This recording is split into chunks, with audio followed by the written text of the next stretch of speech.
I've just reached 3,000 days in my perfect world, and in that time we've built a starter village, a logging camp, a mining town, a buttload of trains, and more recently the start of a distribution centre and dockyard complete with boats and trucks to move goods between buildings. And due to the monstrous amount of work we did last episode, I think today we're going to have a nice relaxing time at making these docks look nice, connecting this all up nicer, maybe even build a crane and a bunch of delivery vehicles for the future, who knows. But I know the first thing I want to do is sort out this road. Oh, and you may notice this vehicle's coming down here, and this is actually our Andesite van. So I don't have a kelp delivery van built just yet, so this one's actually just got an extended journey, but you can see he comes down here, reverses down the back, and then he goes back up this ramp all the way back to the Andesite farm, collects andesite, drops that off. And then once he's empty, he goes and gets kelp and then drops that off, goes back to andesite, and so on. Hopefully before the end of the day, we'll have a new vehicle for doing that. But anyway, I got distracted. This road, this is what I want to sort out first because, well, it looks a bit of a mess. By which I mean it doesn't look a mess. It's way too formal. It really needs breaking up a bit. And for that, I think I'm going to mess around with a few different types of deep slate, see if we can get some sort of darker patches. I think I pretty much want the entire outer edge to be a little bit darker and have the road look a little bit lighter in the middle. And I reckon if I use the right mix of blocks, I might just be able to do that. Well, my first experiment is a no-go. I don't like all the lines we're getting on this basalt here, so I'm thinking if we swap it out for smooth basalt, that might solve that problem. Well, attempt number 2 is looking a little bit better, and the zombie seems happy. And there's a whole lot of other mobs around as well. I really should light this place up. But the road itself is definitely looking better. I've mainly used smooth basalt. We've got the occasional bit of normal basalt as well. We've got the sanded deep slate, which I've basically used to try and sort of mark out some tyre tracks. And then we've got the occasional shiny bit as well, just because, really, it kind of helps break it up a little bit. But now what I need to do is sort out the rest of this road. And the rest of that road. And that road. And this road here. Pretty much going all the way over there. So it looks like we've got loads of road to sort out. I'll see you in a bit.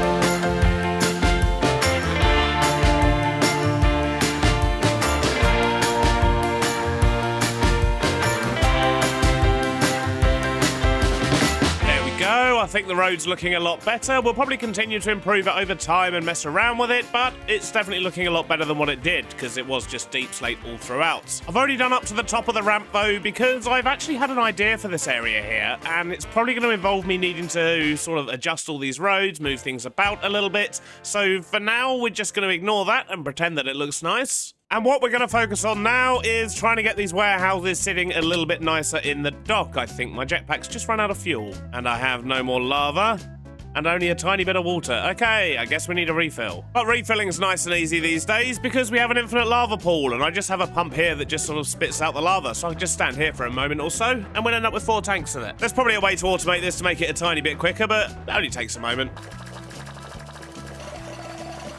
That's those restocked. Where were we? That was it. We want to make the docks look nice. So I've got a few plans. I've got a few ideas of things I want to do. I think we're going to have like a big sort of crane running on rails that goes up and down here. And in theory, we should be able to get that to move as well, but we'll see. I think over here, I might just have like some shipping crates. I think having big piles of shipping crates on a dock kind of makes sense, especially near the crane. And in fact, I think I might do that bit first. So I think I want to get up a fence. And if we use copycat panels, we can decide what we're actually going to make it out of later. I think an area about that size should work, but we need lots and lots of shipping containers, or vaults as they are, I guess. So I do want to do more of the containers that look like this, and that means I'm going to need a load of vaults. We've already got 180, so that's not bad. That'll probably do us like 3, maybe 4 vaults, but we're going to need a lot more than that, so that means we're going to need a buttload of iron sheets. Do I have any more iron on me? Yeah, we've got some more in here. So let's swap this out for another press.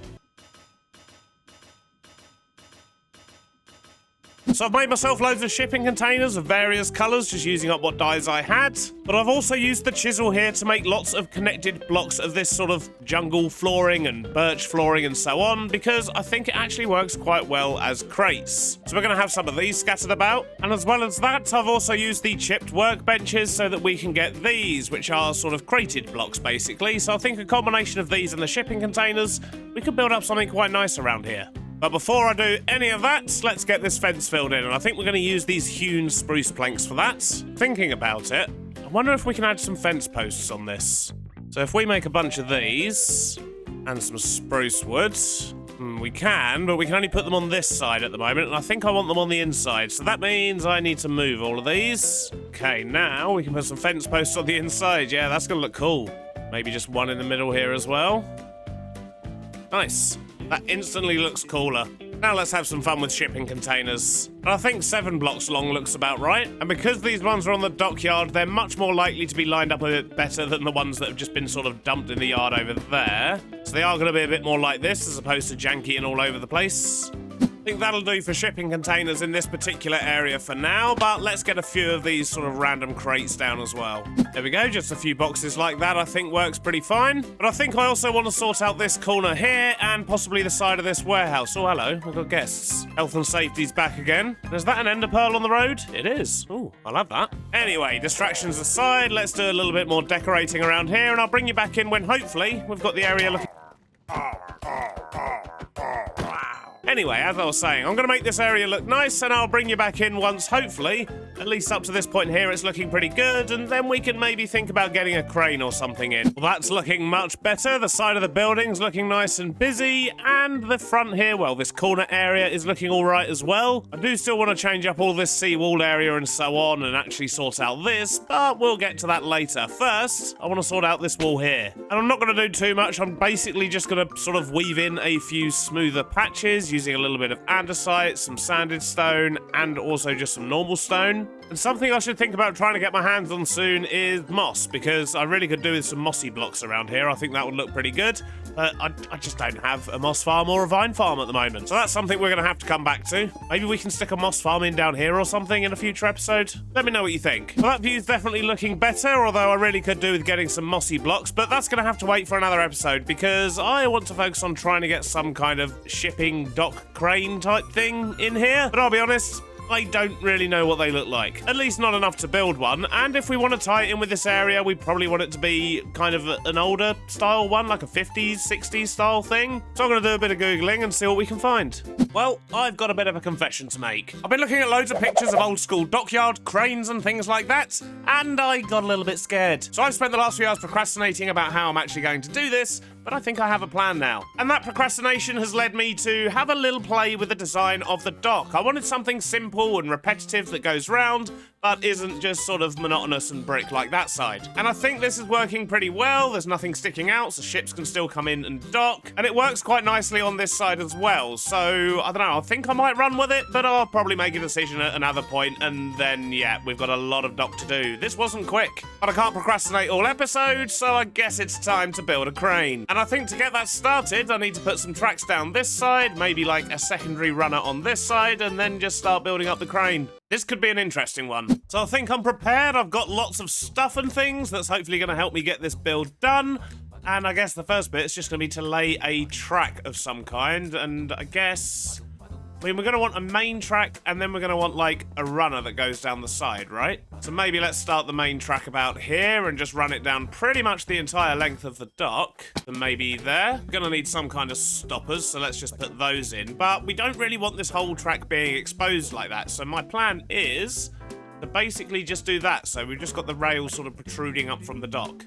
Yeah, I think that's going to work quite nicely. And if we go about here and put a runner in, what I want to do is just use stairs like that. And, I don't know, we'll probably use a grindstone or something to make it look like it's actually sort of running down it. I don't know. We'll figure that out later. There we go. And I think using the cut andesite just to give it a little bit of shine works quite well against the stone. But that was the easy bit. Now we need to build a crane. So let's just stick a station down, say, there for now. Hide that underground and create a new train. And I think we want to use a triple axle here. Let's maybe go for... I think this one looks a bit chunkier. Right, this is going to be the base of our crane. And I'm going to be using a lot of the metal girders and industrial iron, I think, to sort of build up this bottom area. So let's see what we can do. We need to give it some kind of a frame first off. So let's over that track, so about there, I guess. Then I reckon if we just go down here and get some grindstones on, not that way round, but that way. The hope is that they're going to look like they're kind of running down here. I mean, it's close. It's not quite lined up, but it'll do. So now I need to build up the shape. And the cranes that I've been looking at, they've got kind of like this weird platform. They almost look a bit like an oil platform, I guess,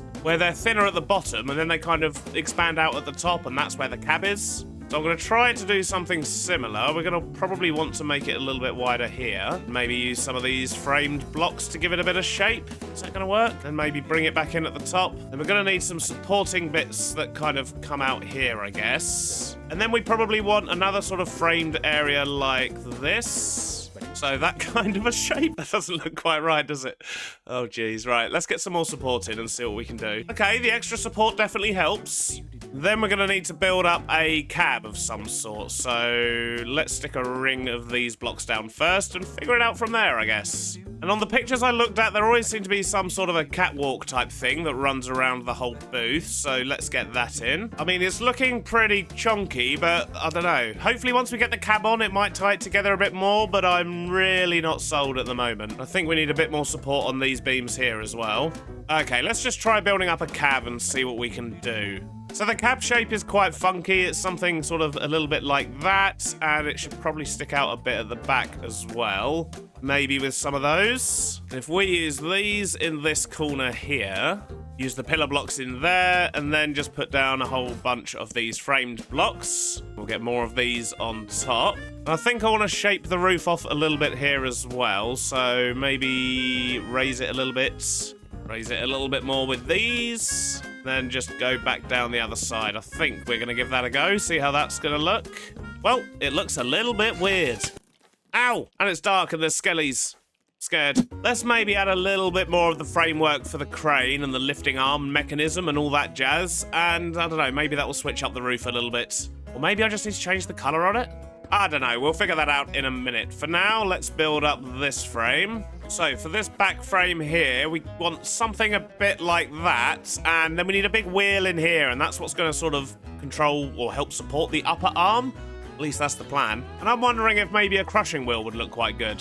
But I don't know if I have any. I literally have one. Okay, let's try this out. So we'll stick that there. To make it look like it's actually in there properly, we can stick some shafts through the girders. That's pretty cool. And do we want flywheels on the end of these? Probably not. So that side doesn't have a flywheel. That side doesn't. Yeah, that's a bit much, isn't it? Let's get rid of the flywheel. Maybe we'll save the flywheels for the other end. But I think that should work quite well, and we can even stick a chain sort of down the middle here. And if we're clever about this, what we could do to make this make a bit more sense, if we put a cog there, and I wonder, can you put brackets on cogs? Is that a thing?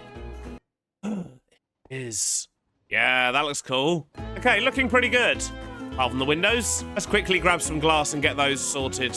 Question is, what glass do we want to use? We've got loads. I'm thinking maybe this square glass here could be pretty good. There we go, that's looking better. Kind of. It just really needs the crane bit, I suppose. Hopefully that'll tie it together. I mean, the crane arm itself is probably going to start around here somewhere and kind of go off in that direction. I mean, it'd be nice to be able to move it as well, so we'll give that a go. But yeah, if we do that, it's going to cover up a lot of this side, and maybe that'll make me feel a little bit better about it. When in doubt, hide it. So if we wanted to make this arm move, we're going to need to use mechanical pistons, I think. Nope, not mechanical pistons, mechanical bearings. Just make ourselves a little way in here.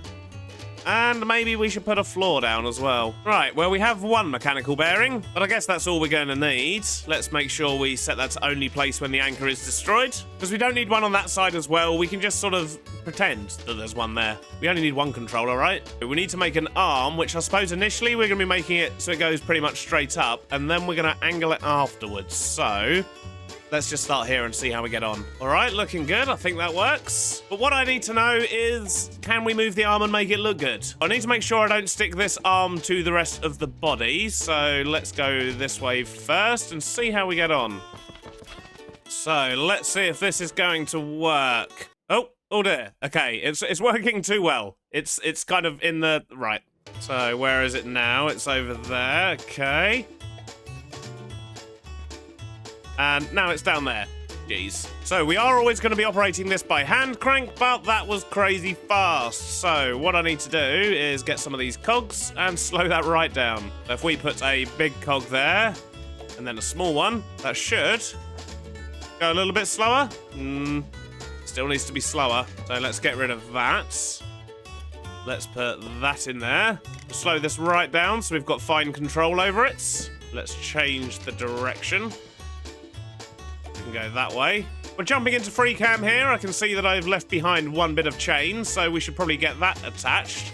But other than that, that seems to be working okay. Although, to get it to go back up, I do need to literally reverse it on the rotation controller, but that's not the end of the world. Now what I need to do is glue together the rest of the train without gluing the arm directly to it, because, well, the mechanical bearing should be the thing that attaches it. So I've glued the whole train together, and hopefully if we assemble this... Yep, that seems to have worked. Although we can't seem to use the handle anymore. That makes me sad. But does the crane go up and down? It does! So we can have the crane go up and down the dock, but we can't move the arm unless the train is disassembled? Well, that's not ideal. So that leaves us with a bit of a decision to make. Do we want control of the arm, or do we want control of the train? Or the crane, I should say. So what happens if we move the crane first, and then assemble the train and move it? Oh, well, that's really not good. That's not what we want at all. So in today's episode, we're making a static crane. I mean, there must be a way we can do it. I mean, potentially if we shifted this crane off of a train thing and instead put a gantry in this side and just had, like, a fake train track, could we then still control the arm? Because technically when a gantry stops, it re-solidifies the thing and stops it being a contraption, right? This is something we're going to have to look into in future, I think. For now, let's just treat this as a static crane, which I suppose does give us the benefit of being able to put in the rest of the chains. So, for example, if we do this, where's that going to link up? I'd say pretty much exactly where it needs to. Maybe the crane can go a very slight bit lower. So let's move this to 1, just so we're doing very slight adjustments. Yeah, there we go. That looks better already. And I think I do want to change the colour of that roof, but we'll get to that in a minute. What I want to do now is have a dingly-dangly bit, but there's nothing to connect it to, so I guess we're going to have to come up from the seafloor.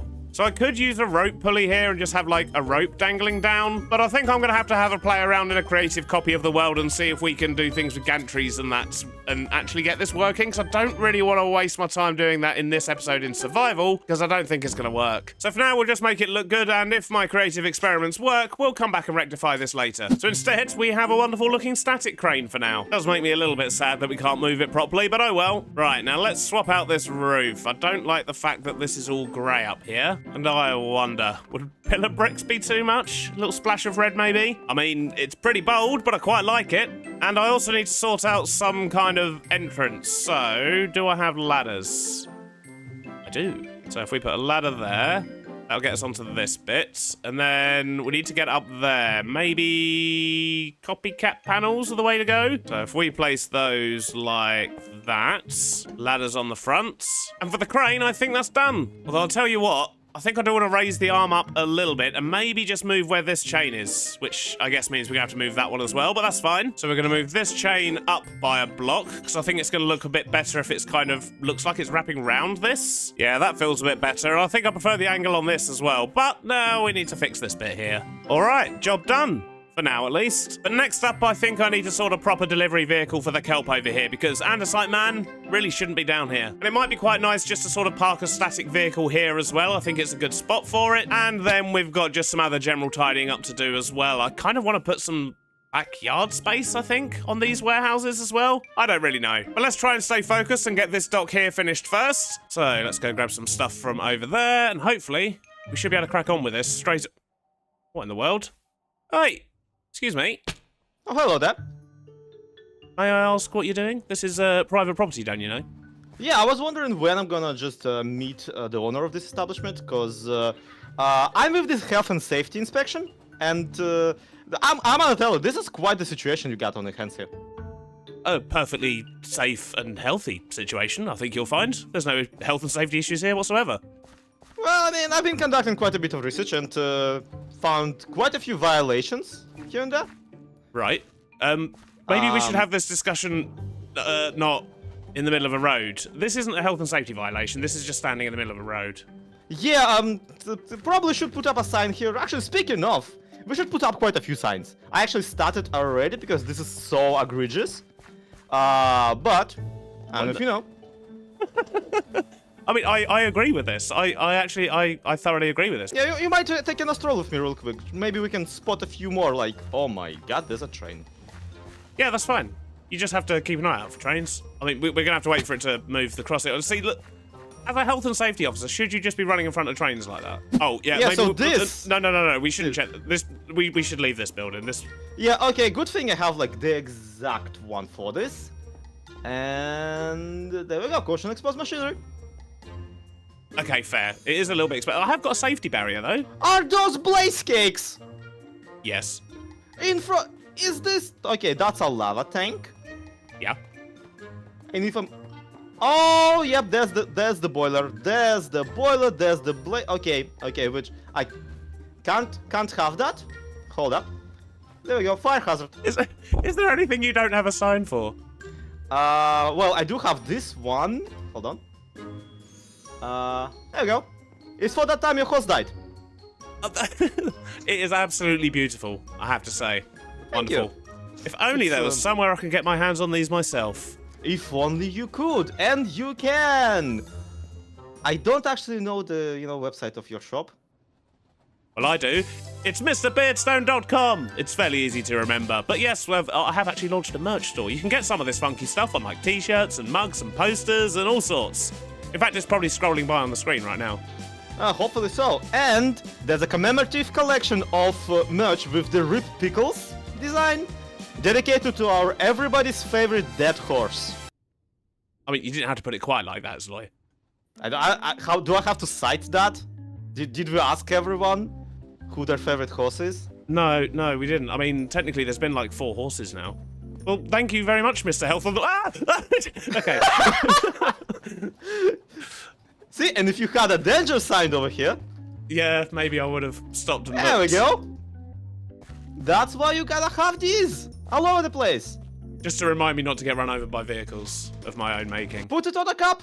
Following that encounter, I decided to place some of the new signs Zloy made me down by the docks to start the next transition phase. And by the way, Zloy actually has his own Create series running at the moment too, so be sure to go check that out. I then got to work on texturing the stone to break it up a bit, added some crates to the end of the pier as well as a few lights, so hopefully less mobs will spawn. And then I got to work making a new truck to park between the warehouses. I made it in the same format as the other trucks so that it can use the same drop-off and pick-up points as required, but then I made the back of the truck something other than a flatbed and just plonked a small shipping crate around the storage interfaces. With the addition of some more track underground and a few signals, I parked up the new truck and now here we are, little by little making progress on our docks. But I think I will sort this out now, so the first thing I'm going to do, I guess, is... I should probably wait for him to get to the other end. When he gets to the other side and he's emptied off all of his kelp and he's back in the Andesite factory, I'm going to change his schedule so he doesn't come down here anymore. That's it, my friend. Come into here. So if we remove that one, and that one, and then that one, and that one, then I think we should be good. Although, to be honest, I think it's about time we fix this as well. So if I actually remove these 2 crossings here, and also, if I'm quick, I can grab this guy. And once again, just remove all of the crossings. What I'm going to do is I'm going to get rid of those stations, and we're just going to swap them out for signals, because they really don't need to be stations, I've worked out. So these should be good to carry on, but in a minute, they're going to say that they can't find a route, because they're going to try and get to the crossing stations that I'm just about to remove. I think I've got all those sorted, so the trucks, yep, exactly what we wanted. They don't pause at these crossings anymore, and the same thing should be true for the crossing over there when the blue truck goes. In fact, he's going now, so he should just swing straight round. Look at that. And hopefully, when a train comes in, they'll actually still stop like they're supposed to. But, yeah, we're going to have to wait for a train for that. But that also means I can make the schedules a lot shorter. I haven't got to add in all the crossing stations. I can just add in their destinations and so on. It should be a lot easier for me moving forward. Apart from the fact that guy's decided to reverse. Okay, well, I have no idea what's going to happen here. I don't know what the yellow guy's doing over there. The blue guy's reversing somewhere. Where are you off to? Right, okay, we're gonna have to figure this dude out.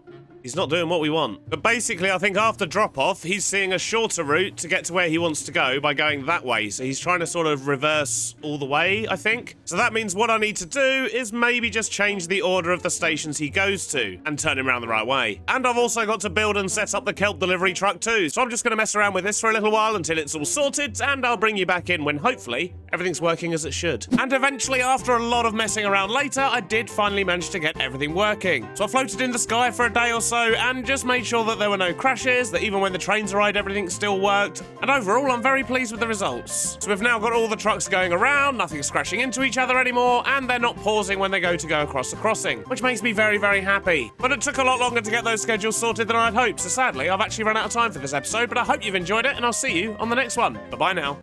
Ah! It's all over the place. How are you not like being hit by a car every single moment of your play? Last episode, I built an almost but not quite working 50s style crane and decorated the dock to bring the whole area to life. This time I slap a new building down in the dockyard, jam a moss farm in it, and continue with the dockyard expansion. But before we get started, I do want to touch on the subject of the Create Interactive mod, as about 90% of my comments last episode were saying I should use this mod, and it is a great mod. Shouted a video on it if you want to know more, but there's a number of reasons why I won't be adding it to this world. The main one being it's not actually available on this Minecraft version. But also, if I were to add it, about half of my world would break, as I rely on trains being able to pass through solid objects to make certain farms work, and also, of course, to make all my trucks and vans work, and the boat, and so on. So basically, no. I won't be adding it. And the same for Valkyrian skies and clockwork and all those sorts of things that could make this airship move. I don't want that in my world. I don't need it. So I'm not going to be adding those either. But in saying that, I do, of course, appreciate all the feedback on the crane, where, you know, that Create Interactive mod would probably have come in useful. But we've had loads of other great ideas for that as well, so we'll definitely revisit it at some point. Probably when I wrap my head around more of Create's features and capabilities. But now we've got that all cleared up, let's make some plans for a moss farm. And as you can see between episodes, I have put in another road, because I have decided I do want to have a yard over here. And I think we're going to use this area here to create a moss farm. We're just going to stick a big factory in. We're probably going to make it look fairly similar to sort of other things we've got going on, at least palette-wise. And then we're going to make a funky moss farm. We'll worry about the farm later, but I do have some interesting ideas for that. For now, I do just want to get a building down here, which means I need to go grab some blocks and come up with some kind of a layout. So back over here at main storage, we're going to grab some tuff. I think I want to use that. And do we want dark oak? Do we want spruce?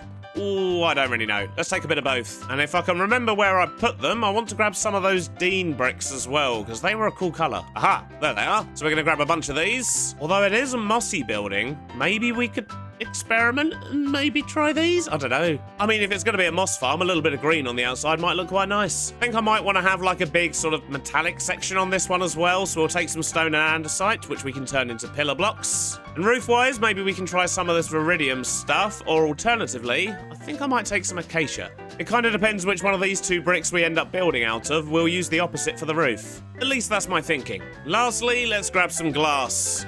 Now, platform-wise, let's think about this. We're going to need a little entrance where at least the trucks can get in, because we're probably going to need to be dropping stuff off and picking stuff up and so on. So let's have a little side road here, maybe, and then bring it in a little bit so we've got some sort of turning area. I think we'll bring this side all the way down to the corner, and we're just going to square off the road here. And what might be cool, actually, I don't really want to have it butted right up against that wall, so we could have sort of a foot entrance, I guess, down the side here. Maybe something like this, because that way we can still have trucks come in, and then maybe just have them sort of reverse out and drive off and so on. And this could just be like a small car park or something, or we could even just overhang the building so that this actually becomes like a covered yard or something. I don't know. Let's just get this foundation filled in first. That should do it. Now let's mark out some buildings. So I am going to give these bricks a go, but I don't know if we'll stick with them or not. Yeah, I really don't know about these, but what I'm going to do is I'm going to stick with them, we'll build up the whole building, and if I still don't like them, then we'll rip them out and change them for something else. Now, what else did I bring with me? So, the dark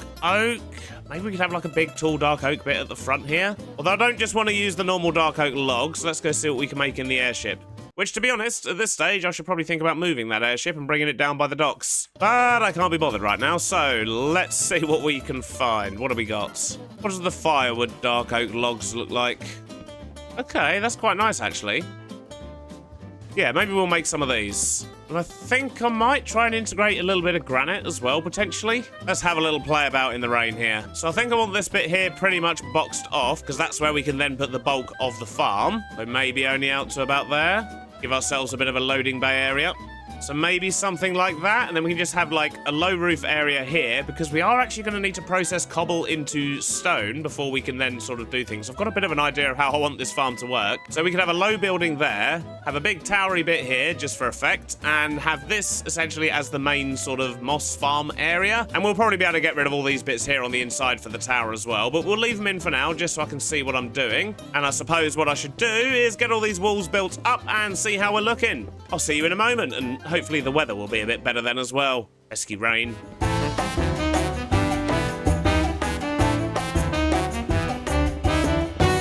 And I'm think for a basic shape that should work. Just imagine there's some roofs on it, and yeah, hopefully you can see what I can see. But once we get an angled roof on here, we'll put flat roofs probably on these two here. We've got plenty of space in here for a moss farm, and we can even knock this wall back a bit further if we need to. I think we should be set. And I think I've decided that I don't really want to use these green bricks here. So I'm going to get those swapped out for these Dean bricks. I think it's just going to fit better for the area. And then I'll get some roofs on, and once I've done all of that, I'll bring you back in, and hopefully, although it's not really going to have much detail on it, at least we'll have a building here, and we can make a start on the moss farm. And there we go. I mean, it all still needs prettifying, but I think that's absolutely fine for now. We've got the roofs on, and I've sorted out the inside space here a little bit too, because the way that this kind of overhangs out the front means I need to have some wood or something there, and yeah, I've decided just to put a little floor in, but we'll see if we need that or not. But thankfully, we've got lots of space to build a moss farm, and I could just do a vanilla moss farm. They're very good, they're very efficient, and they don't cost too much to do.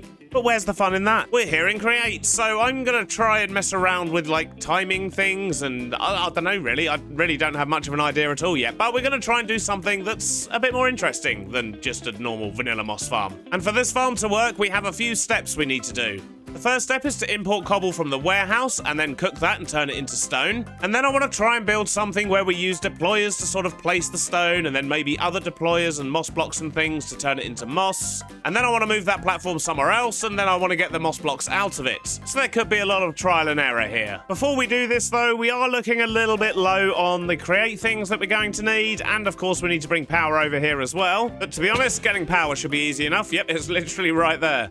And just like that, we've got power. That was nice and easy. But yes, I am going to need a bunch of other things that I just don't have here, such as bolts and drills and shafts and all sorts. So let's go craft some stuff and sleep the night away, and then we can make a start on this farm. A short while later, and my Create backpack's looking much better than it did earlier, and we should have everything we need to be able to at least make a start on this farm. And we're going to be making that start over here in this corner, I think, just with a small vault. Oh, go on then, we'll make it a bigger vault. If we just dig out a couple of bits of the floor there, we're going to put those in. We'll have a portable storage interface there, and a couple of funnels. And that's basically where we're going to be dropping off the cobble. And the next thing I want to be doing is cooking that cobble, and I think the best way to do that is going to be to take a stack, split it into 3, bring it over to probably here somewhere to quickly get these belts on, put some tunnels on there so it all gets split, and we'll put that there. And we should probably give this power as well, but I don't want this to be fast. I want this to be quite slow because we want to give it time to cook as it goes over this way. So let's grab some gearboxes and encased chain drives. We should probably make a few more of those actually. I have a feeling we're going to be needing a bunch. Then what I'll do is I'll stick a big old cog there, the rotational speed controller underneath. 16's probably about right, I would imagine. And then we just need to get that connected up to the power. So that should just about do it. And yes, that looks like a good speed. Let's just get these bits covered up, and we'll get this looking a little bit nicer as well. Good stuff, that's fairly straightforward. Right, so now what we need to do is figure out the next part.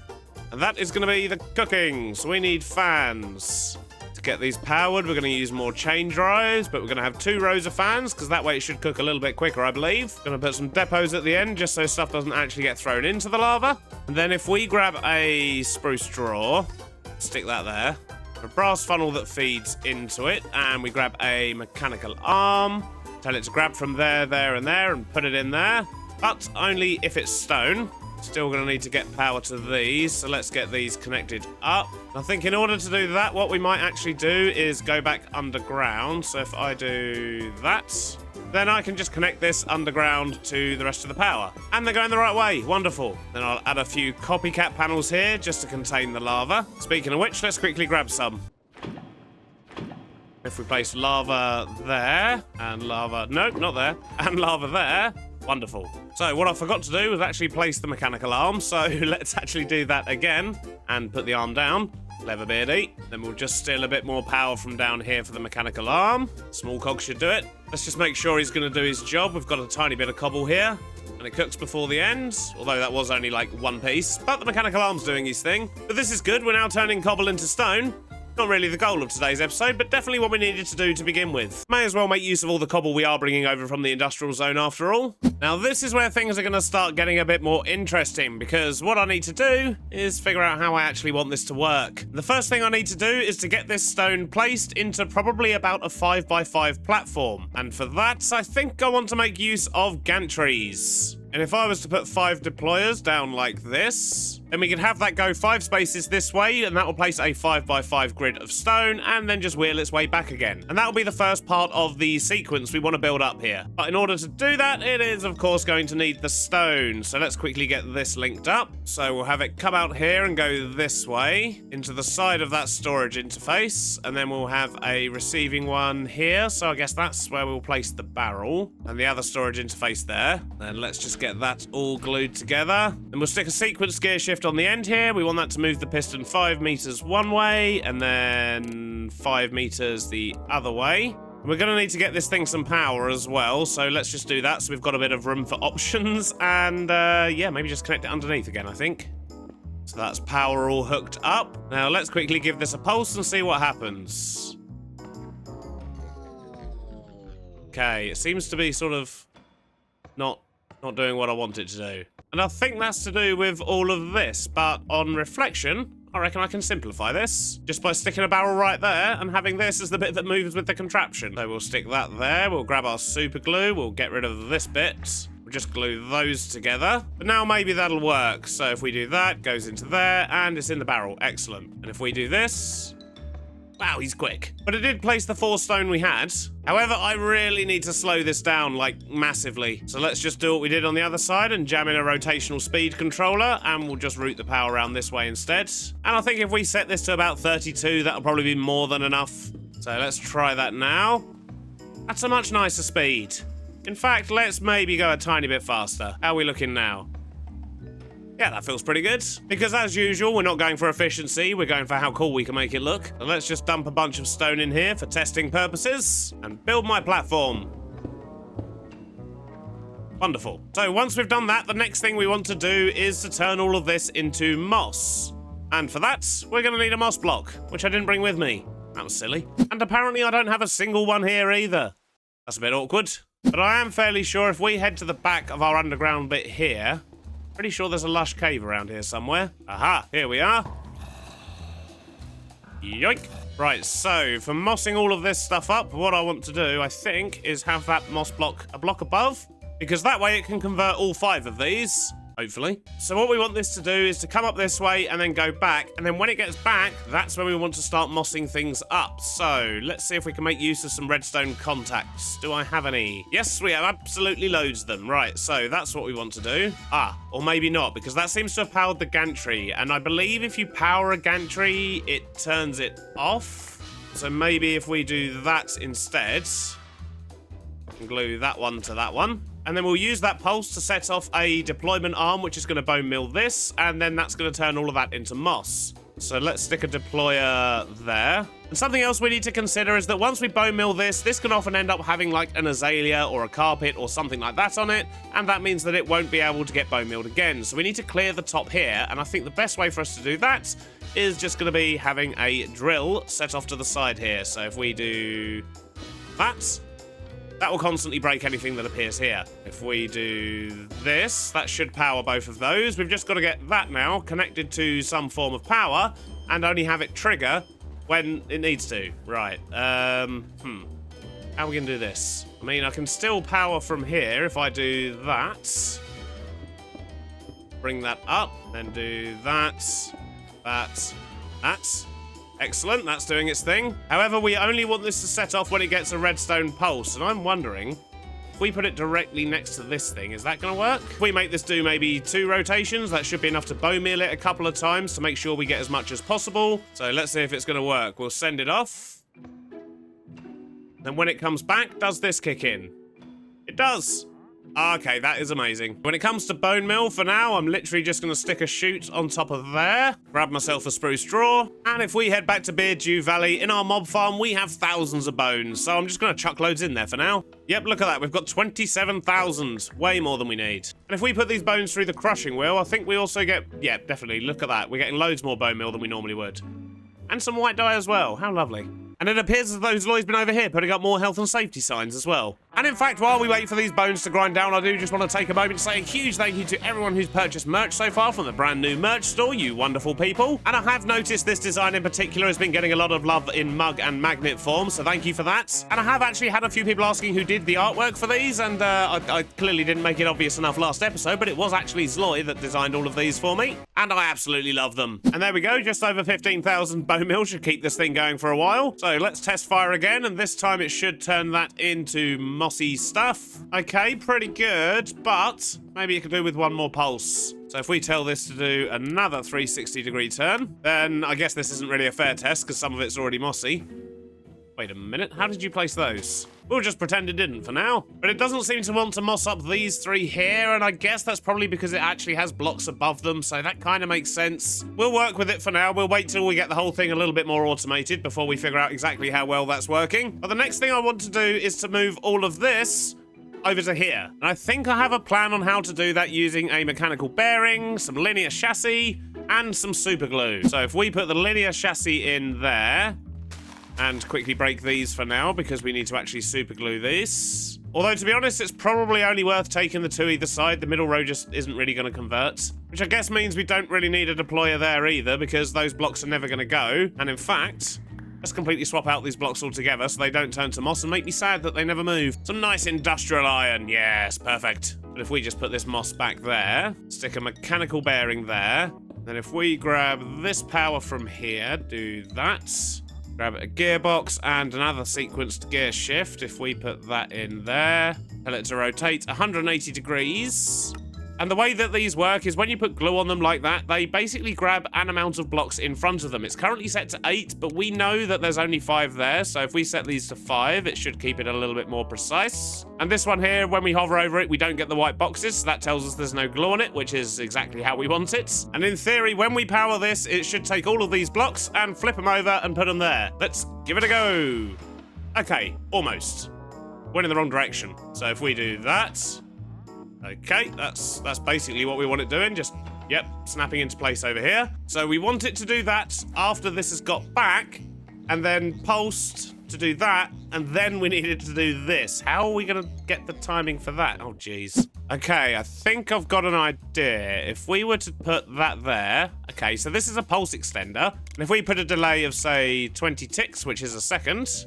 and send that pulse out this way, just bring it up with a couple of observers, and send that signal along to there. Is that going to work? Maybe I need that as well. Let's quickly break these so the farm's completely reset, as if we've already broken these with something. I don't know how we're going to do that yet. And then let's press the button, see what happens. Oh, jeez. Right, okay, we need to stick everything together for a start. Let's put that in there. Let's try that again. So, nope, still not working. Let's get all that stuck together. Third time's the charm. Okay, there we go. So it's placing those. Then it's turning them into moss. And then it flips them. Oh, this is so cool. Oh, I'm very happy. Now we just need to break all of these blocks. I reckon if we were to use mechanical bearings again and make a big sort of like slammer type thing, once again, if we glue these bits here, make sure they're set to only grab 5 blocks. Put another mechanical bearing there. Get power to it this way, but of course we do want one of these. And we want it to turn 90 degrees and then turn 90 degrees the other way. Hopefully that's the right way, otherwise it could end up destroying loads of this. But we'll see in a minute, I guess. Jeez. Right, let's grab some shafts. Get those in there. And in regards to powering this, you kind of want to wait for this one to power. And then maybe like a second later, power this one.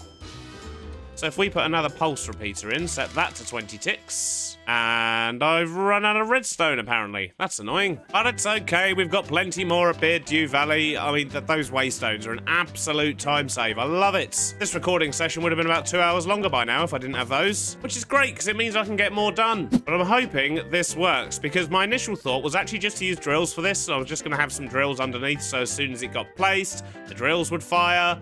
But then I figured that's going to be a lot of drills and quite a lot of power. So I'm hoping that this might work instead. If not, we'll revert back to the drills, but I'm hoping we can avoid that. Everything should be set now. We just gotta hope this goes the right way. Let's press the button and find out, shall we? So it places blocks. Does that, spins round, and yeah, it went the wrong way. Of course it went the wrong way. Jeez, right, so that way and that way. So let's run this for a couple of cycles, and it should get sorted out, as in this wouldn't already be mossy. And this would be clear. So boom, yes, it works, it breaks them. Okay, cool. So I guess the last thing to happen after this is to basically just go back down here and fire this again, right? So, ooh, maybe we can take a signal off of that. So this one fires a second later. So if we were to put a 2-second timer here, I've no idea if this is going to work or not. But hopefully, that means that once I press this button, it should just keep going round and round. See what happens. And it should do it correctly now, because that won't have moss. So that happens, and then this fires again. Oh, yes, look at that.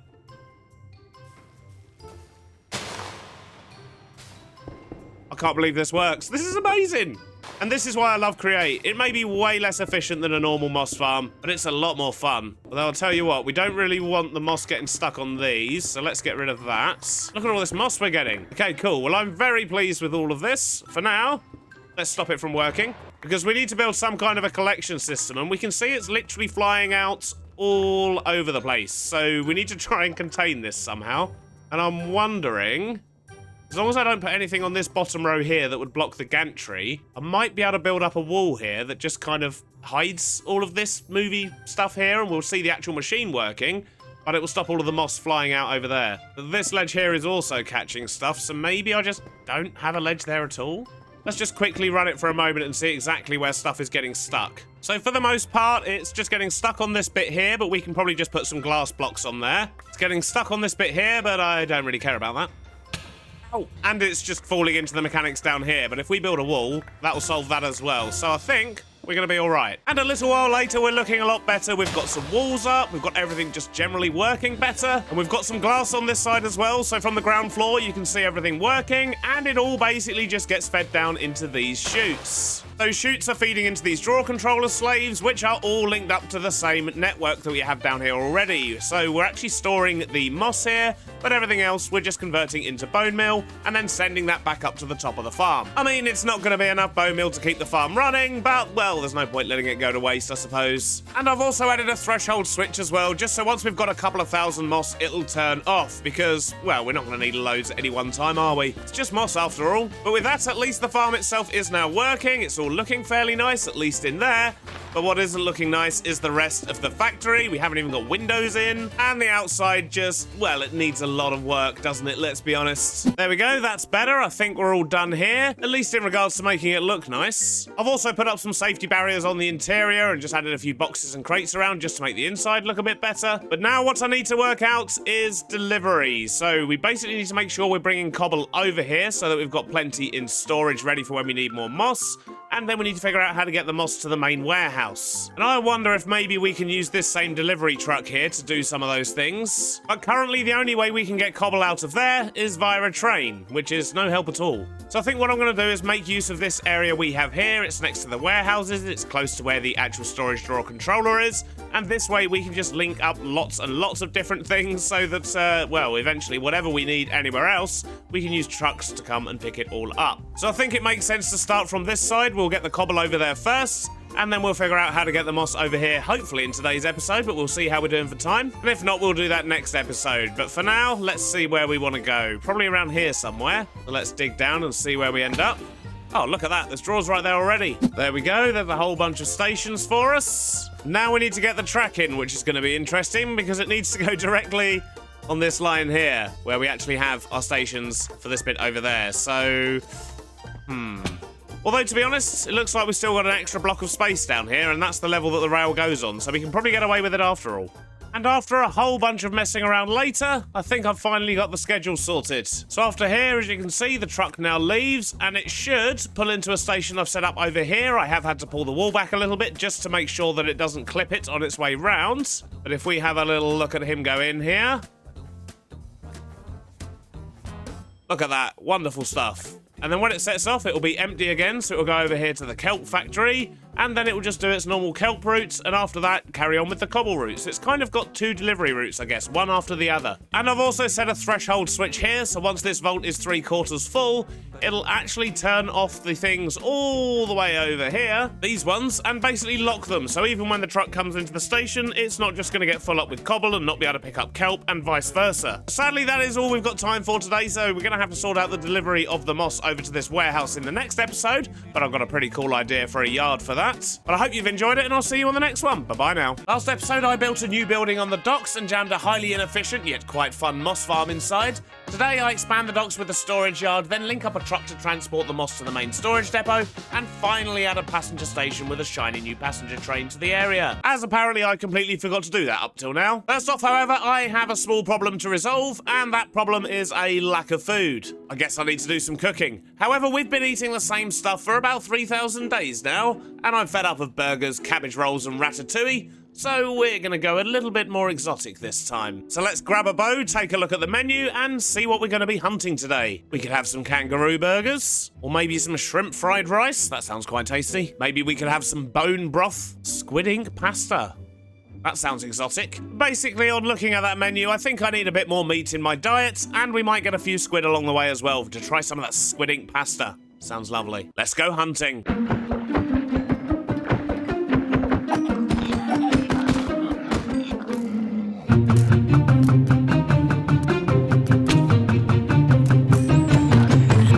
Stop it! Following our hunting trip, I have a selection of meats, and I've got some ink sacks, and if we combine that with some other stuff we already have here, we should be able to get some pretty tasty meals. And I think I'm going to start off just by making some bone broth, which is probably not going to be tasty, but it's something we've not made before, so let's give it a go. And I think this one is as simple as doing that, and putting some bowls in there.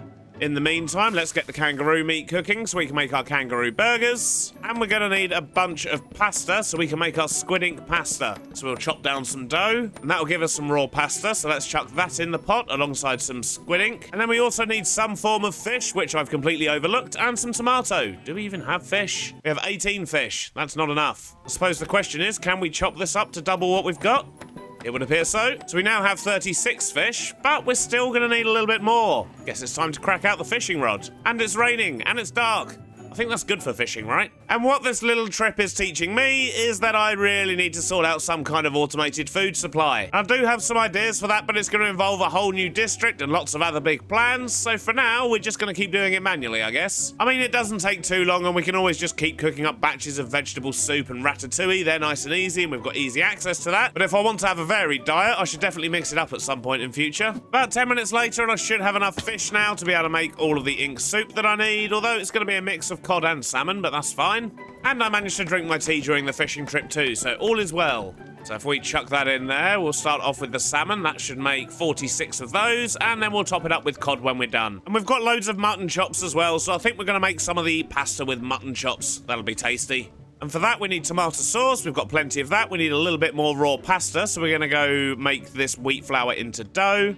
And of course, we need mutton chops. And that's going to make us our dough. And then we can make more pasta, top that up, and then we need to add more fish for more squid ink pasta, and everything's coming along lovely. And I've just remembered I'm supposed to be making kangaroo burgers, so let's grab these as well, and a stack of bread. These are nice and easy. I think we just need to craft them up. Something like that. Yep, there we go. And with that, I think we have all the food we're going to need for a little while, and we've got some variety for a change. But that's enough cooking with Beardy. Let's go do some building. And the building we're going to do is going to be over here in this section. I think I want to turn this into an outdoor storage yard. We'll have a little road that comes in this way. We'll probably have another entrance maybe here. And the idea will be we'll just have a bunch of shipping containers with pickup points. So other items that we produce around here, we can send them to this part. And then this is where the trucks can pick them up from. And I think I want to have this as kind of a muddy yard. So the first thing I'm going to do is pretty much just cover it with dirt and coarse dirt and so on, just to give us a canvas to work on. That should only take a moment. There we go, that's a slightly nicer area to work with, but now what I want to do is fence it all off. And I think we're going to do the same thing we did over at the other sort of container storage area, because this style of fence seems to work quite well. And in fact, I think we're going to do it from this side, because then we can put fence posts on the inside of it. I guess the question is, what do I want to do about these corners? So I could either cut the whole thing off and just go across there, and then I've got some weird space here, or I wonder, could I potentially create an angled fence? So if I was to have this fence go to there, I think we can get a straight angle across there. 1, 2, 3, 4. Yep. So if we were maybe to go like this, I've no idea if this is going to work or not. Let's quickly fill this fence panel in, because I don't think we're going to be able to change it once we move it. Then we'll glue it together, and I think I'll just glue it to this block here. And if we grab a mechanical bearing and a valve, that on there. Put the valve on and rotate it. Oh, no, we need to set this to only place when destroyed. Now let's do it. So this could potentially work, because I think I should be able to... Yep, I can do that to cover up the hole there. We do have these gaps, but we still need to put some fence posts in yet. So if I was to do this, build up this side a little bit, see how it's going to look. I mean, it's not perfect, but it's pretty good. But I'm not going to use jungle in here because it's blending in with the dirt and the coarse dirt too much. So let's quickly undo that for now, make sure it's placed, and we'll get these swapped out for something else. So we're going to try out spruce and oak, but I do want to try the oak first because it's a bit lighter. I think it might bring a bit of brightness to this area. We've already got a lot of spruce on this building here. And yeah, I think that's going to work. Now I have a plan. Let's get the rest of this fence up. Well, the fence is in and that's looking pretty good, but now I need to actually decorate the yard. And I think I might have maybe a sort of parked vehicle or two in here as well. Have like a sort of small car park area, I guess. And then just have lots of shipping containers and, of course, pickup points. The question is, what vaults do I have available to me right now? Let's come over here and have a gander, shall we? So we've got a good amount of yellow, not really enough green. We've got some grey, we've got some red, some dark grey, some white, and some black. I'm sure that'll be plenty, and we'll take a whole bunch of these boxes and crates and things as well that we used in the previous episode. My thinking is for the item pickups, the delivery trucks are going to come in. They'll probably sort of come over this way a little bit, and then just sort of pull up against a line of things here. That way we can leave space to park an abandoned vehicle there, and once it's done, I guess it can just sort of reverse and then maybe go up this road. Not entirely sure yet. Let's get a few shipping crates in and see how we're sitting. Well, I think that's a good start, but I've basically run out of vaults, so I need to go actually make a whole lot more, and I need to dye them up so we can get some more shipping containers. There we go. I think that'll do it for shipping containers. Now I've just got to work out everything else. So I guess you're probably going to get some kind of a montagey time-lapse thing. Maybe even a talkie one. Who knows? I started by extending the storage drawers underground and creating a series of outputs in front of the shipping containers to allow delivery vehicles to come along and collect things. I then grabbed a load of wooden crate varieties and scattered them about the yard alongside some additional shipping containers. I made a new truck train to park in one corner, and after carving some tire marks, I added a wonky gate, textured the floor with some scoria and soul sand, and added some grass. And now we have a nice busy looking area. We've got a little roadway here, and I really do like the wonky gate. And on this side we have a big metal gate, which I want to try and make open and close whenever a truck either comes or goes out of the yard. And I've got a bit of an idea, and that's why there's a wonky crate here, because I'm thinking what I might need to do is have a little bit of a channel here and put it on a gantry so it triggers and pulls back and so on. But to make gantries work, it does mean there needs to be a hole all along here. I guess that's also going to mean that I won't be able to have a post here, but I don't think that's going to be too much of an issue. Now, let's see if we can figure this out. I think the first thing I'm going to need to do is actually extend the gate another block that way so that this block here can kind of grip onto it. In fact, what would be ideal is if we can actually start sliding it from here. I think I've got an idea how we can do that. If we put a panel in there and then we grab a bit of glass. Do we have any just normal clear glass? Yep, here we go. If we put that in there, that is pretty much invisible. I'll accept that. Now let's glue the gate together, and then we'll glue that to that, and that bit to that bit. And then we need some gantry things. We've got gantries there. Do we have a carriage? I don't believe so. How do we make one of these? Oh, okay.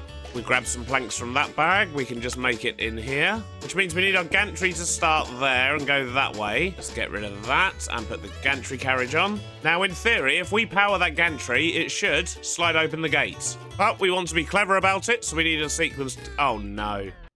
Okay, so we need a sequence gear shift, but we've run out of electron tubes. These things are so annoying to make.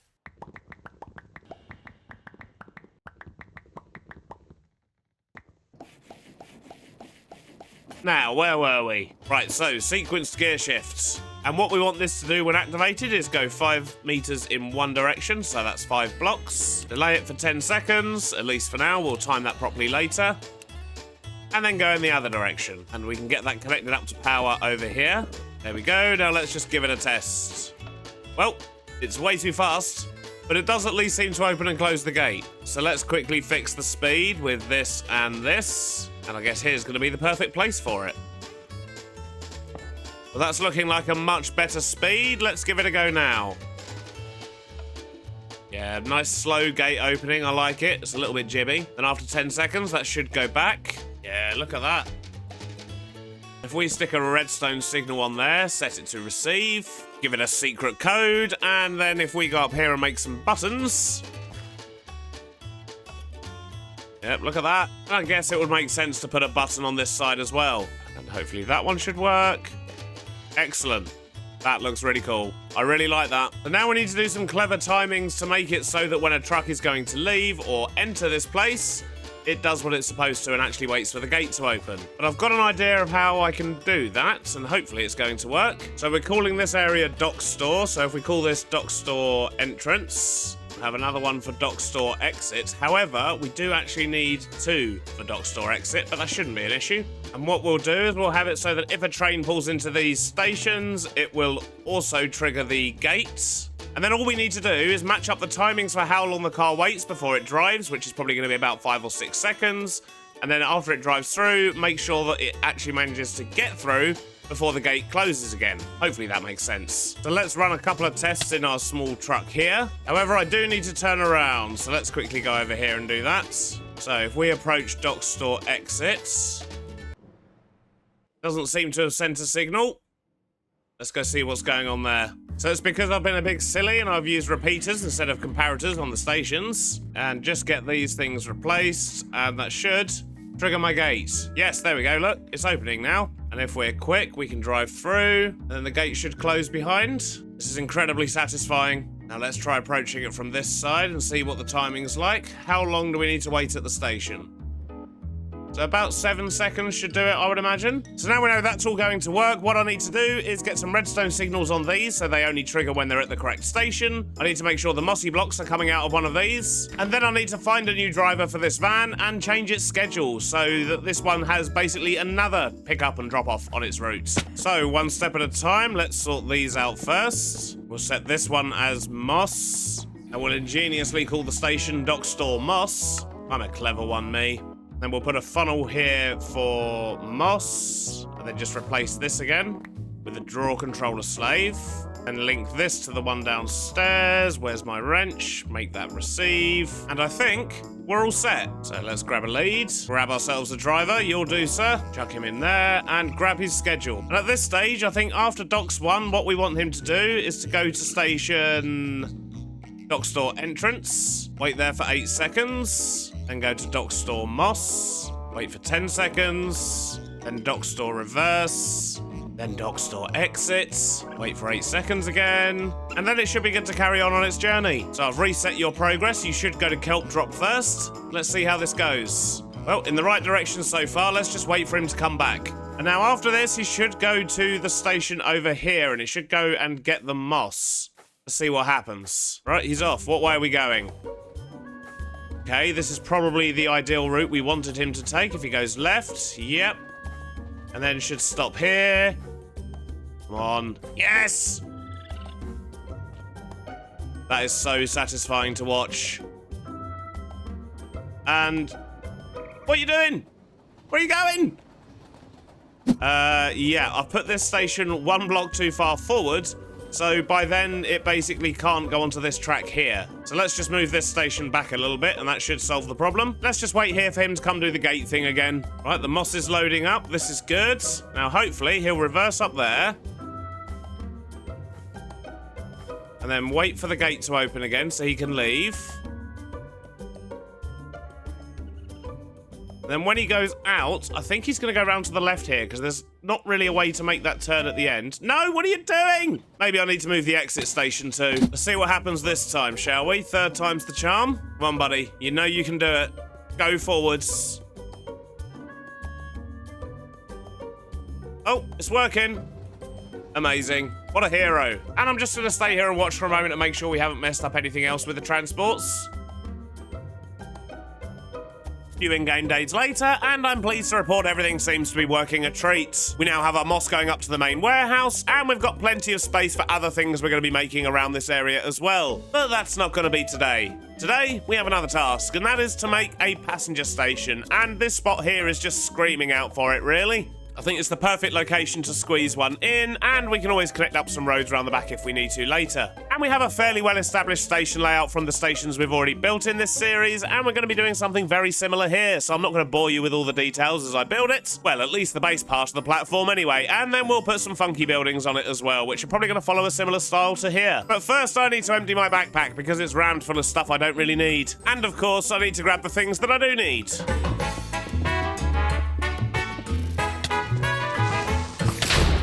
I think the first thing I should do, instead of complaining about the rain, because it's always raining, is build a shelter from the rain. So I just want to mark out roughly where some buildings are going to go. And I think for this one, we're just going to have a long building running along the back here. We'll have some kind of a shop or something here, like a newsagent's or a news outlet type thing, although it could probably do with being a bit smaller. We'll maybe have a small sort of burger bar next to that that's got an outside bit and then has a bunch of indoor seating as well. So it's kind of like a burger bar and a cafe. That feels very 50s to me. We'll maybe have a sheltered seating area here and then a small ticket office. And that leaves us plenty of space over here to have a bridge that goes over to the other side here so people can get into the yard. But I think the best thing to do is to get all of this boxed out and figure out how we're going to do the roof. The walls are built up, the shape's coming together, and I think I've worked out the cafe a little bit more. So we'll have a doorway here, we're going to have some big windows and seating areas, and then this is going to be the kind of food prep area and a little bit of storage for burgers and things like that. And basically just have a stash of food ready for all the passengers that'll obviously be coming through on my empty world. Minor details. But if I had a stash of food here, it would be quite nice. And for the roof of that build over there, I think I want to use this, the Viridium, because it does look quite cool. And we did mine a whole bunch of it a few episodes ago, so we might as well make use of it. Yeah, look at that. Thousands of the stuff. Right, let's get a roof on this thing. We'll work out the shape on one side first, and then just carry it across. That seems to be the clever thing to do. So shape-wise, I'm thinking maybe something like that, but I'm not sold on the roof. I quite like the arch bit over here. I think the green works well, but I think I need to use a different colour at the front here, and maybe put a trim of some kind on it as well. So I'm going to mess around with that for a little bit, and hopefully when I bring you back in, we'll have a complete roof. And maybe even some pillars holding it up. And there we go, roof-wise, I think that's looking pretty good. The glass works really well. We've got a nice sort of division between the actual building roof and the shelter. And with the poles along there as well, that works nicely. But what I need to do now is sort out some details. So we need to get some ticket booths in here first. And to be honest, we could do with a bit of texture as well, but we'll probably just sort of do that as we go along, I think. So for these ticket sales office-y type bits, I think we're going to have this one closed. In fact, we'll have two of them closed. It is railways after all. There's only ever one open, and there probably won't even be anyone here. So I think that'll work. Let's just get it looking nice. I think we're almost there with the ticket office. We just need a finishing touch. There we go. Excuse me, sir.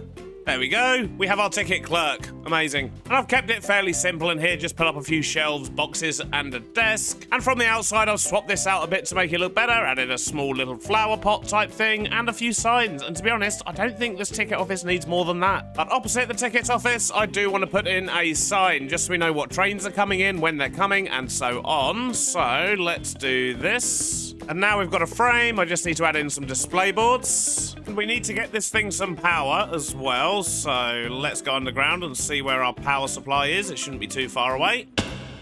And it looks like our closest power is just over there. And there we go, now we have power. But what we don't have is any information to actually put on the board, because this area doesn't have a name yet, actually. So if you do have any ideas for a name for this sort of dockyard slash warehousey type place, please do let me know in the comments and we'll get this named next episode. But also, we don't actually have a proper station in yet. We don't have any trains that are going to be coming here. So yeah, currently there's nothing to display on the board, but at least it's ready for us. Next up, we have a small seating area. This should be fairly simple. And a brief moment later, the seating area is looking a little bit better. We've made good use of the big posters that Zloya's made us. And over here, I've actually done this, look. I've used the sort of graffiti spray can thing again as well, and I've just put a couple of the old train tickets on there. I think that looks pretty cool. I wonder, how would one look if it was just thrown on the floor? I mean, it could do with being at an angle, but it could work. It's like a little bit of litter. Next up, I think I want to work on the burger bar. So we're going to have a seating area through here, and then we're going to have the kitchen-y bit in here. And I think I'm going to do the kitchen first. That seems to make more sense to me. And then we'll have the sort of takeaway style section here as well. But in order to build a kitchen, I need to make lots of Farmer's Delight things to make that happen, such as a few stoves, cooking pots, skillets, a couple of knives, some cabinets, chopping board, and then just for fun we'll also grab a slicer, mixer, and a couple of basins. And now we've got the basics, let's build a kitchen.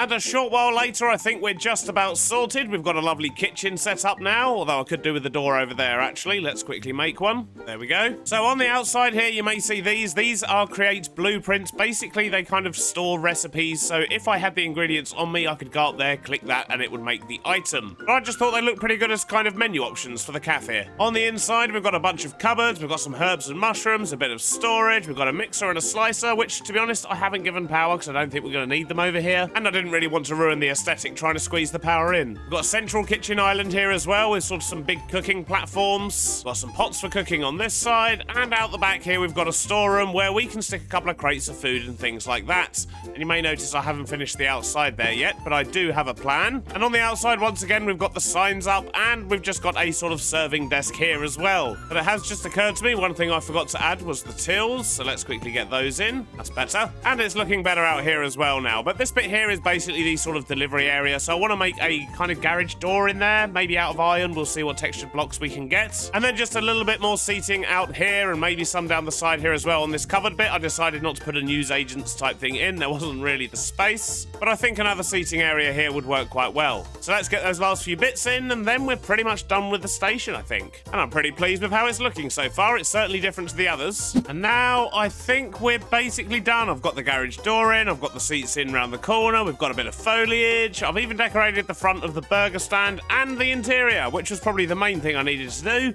But the station building itself is now complete. I just need to sort out the rest of it, which means getting a fence up around here, a bridge that goes over to that side, which means I'm going to need to move the van out of the way, and I just need to sort out the gravel and the tracks around this area as well. And a little while later, I think the station is now completely done. We've sorted out the track out the front, we've got a bridge in, we've even got some seats over this side now, as well as a bit of lighting, texturing the roof, and so on. And I think this is looking pretty good.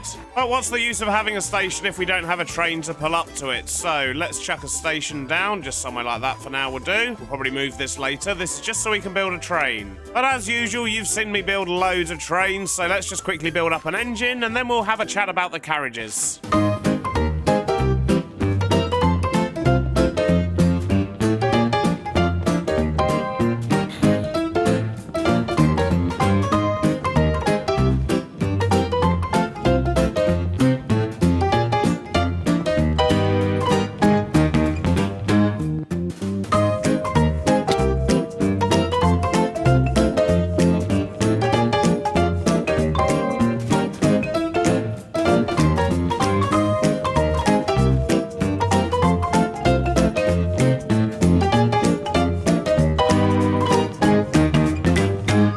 And there we go, a short while later we have another train, this time it's green. And I know that a lot of you that watch these videos are quite up on your trains, you know lots of things about trains, but I know two things about trains. There's steam ones and there's electric ones. And that's about it. So apologies if it's not accurate to how a steam train would actually be, but it looks like a steam train, so I'm happy. But now it's time to add some passenger carriages, and this time we're going to make them a little bit more modern than the last time.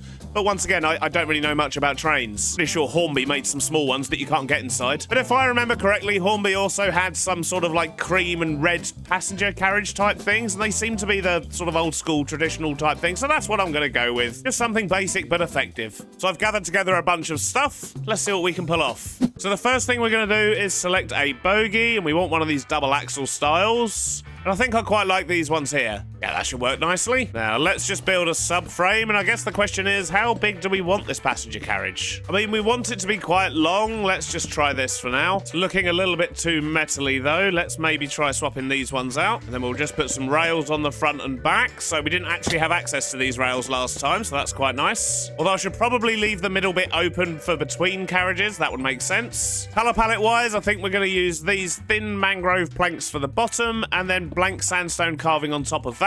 And then maybe some crated mangrove planks for the top, potentially. But either way, the majority of this train is going to be made up of copycat panels. So let's start getting these on the outside here. And I think we'll just build up the walls first. We'll leave the windows empty so we can see exactly what we're working with. That kind of makes sense. Then we'll fill the panels in. So we've got the mangrove on the bottom, blank sandstone carving in the middle, and the crated mangrove at the top.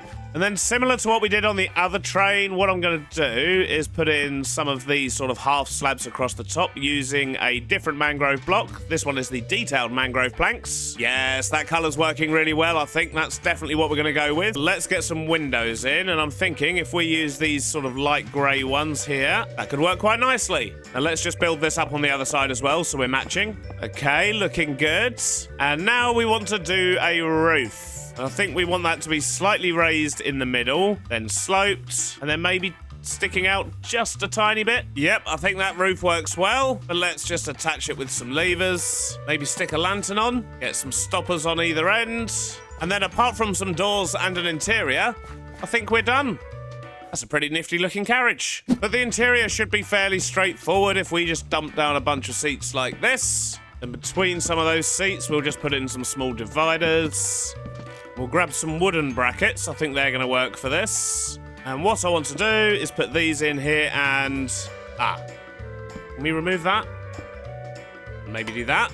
Yeah, let's go with that. I think that'll work. Now, if we just put a door in there and another one at this side, we're done.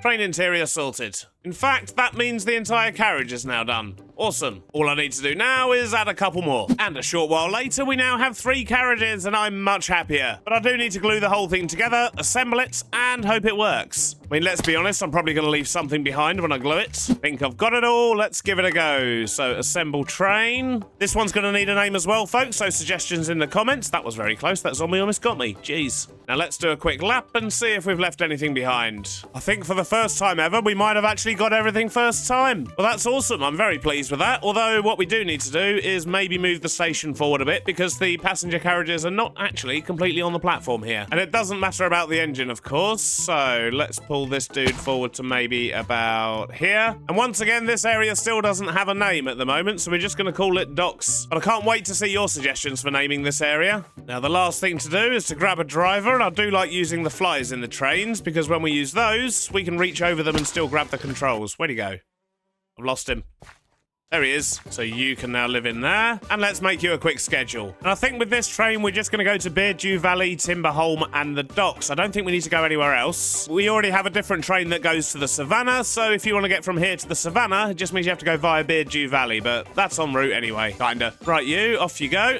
And it looks like we've got our first passenger as well. But sadly, that is all we've got time for today, but I hope you've enjoyed it, and I'll see you on the next one. Bye-bye now. Last episode, I built a storage yard on the docks, a train station for the newest area, and even a shiny new passenger train. Today, I built a massive factory jammed full of machinery to produce tons of iron, gold, zinc, and copper. And dead bushes. But Beardy, you've already got an iron farm. And a gold farm. Which is true. Kinda. I mean, I do have an iron farm over here in my starter area, but it's tiny and needs upgrading. I've probably not grabbed anything from this for a couple of weeks, and, well, it's been running the whole time, and that's all we've got, which is okay, but it could be a lot better. And my gold farm, well, that was accidental, and lives in here. It's just a byproduct of trying to get quartz for upstairs. So it's unoptimized and generally terrible, considering it's been running for 2 months, and we have 667 ingots. But I'm also going to automate copper and zinc. But how's that even possible? As standard, zinc is not renewable in Create. You basically just have to dig it up. It's the one thing that's always hard to get hold of. And copper, well, you can get using vanilla vanilla mechanics, of course, because you can get it from drowned zombies. But in my perfect world, we can automate tough by mixing andesite, diorite, and lava, which is brilliant because if we crush down tough, we have a chance of getting gold, copper, zinc, and iron nuggets. I have no idea why it's showing that twice. And of course, once we get those nuggets, we can compact them down into ingots and feed them into the rest of our storage system, meaning we'll never run out again. But that's the good news. Bad news, it's really not a quick process to get there. And when doing a long, complicated project like this, I think it makes sense to plan. So we're going to make use of this big open space here and work out what we need to do. And I'm going to start by laying down the things I know that we're going to end up getting from our tuff. So let's just put a block of tuff there and connect all of these up. And we also need to get tough. We need to mix together andesite, diorite, and lava. But the problem is the diorite in particular is extremely slow. We've only got it sort of set up to make enough for us to build with, not for us to turn into a massive farm. And the andesite's already being used over in the blaze cake factory, so that means we need to produce more of each of these. Lava, of course, not an issue because we've got an infinite lava pool. We can just drag it from there. So that means we need to produce both andesite and diorite independently of anything else. And the easiest way to make andesite is, of course, to use gravel with a couple of flints. And this is easy enough because we can get the flint here from the gravel. And of course, we get gravel from cobblestone. So fairly straightforward just to get the andesite over here. Diorite, however, a little bit more tricky. Now, to make diorite, we need equal amounts of cobble and quartz. Cobble, once again, very easy. So, to get quartz, we need to wash soul sand. To get soul sand, we need to haunt sand. To get sand, we crush gravel. And to get gravel, of course, we crush cobble. But there's another problem. Because gravel produces flint, although I suppose we can just feed that over there. Sand produces clay balls, and washing soul sand will also produce gold, although only in very small amounts. Although I suppose that's not really a problem, we can just feed that over to here. Now the question is, what are we going to do with the clay balls? So we're going to compact them into clay blocks, we're going to cook it into terracotta, we're going to crush it into red sand, and then that's going to give us gold and dead bushes. But that's fine. So that is basically what we're making today. A massive factory of stuff and things, and it all relies on cobble. And I do want this thing to be averagely effective, so we're going to be doing two things for the cobble. We're going to be importing it from over in those factories, but we're also going to have some generators built into the system just so it can keep up. So I'm going to jump into free cam and take a picture of this. Uh-oh. Oh, dang it. That was bad timing. Bad timing.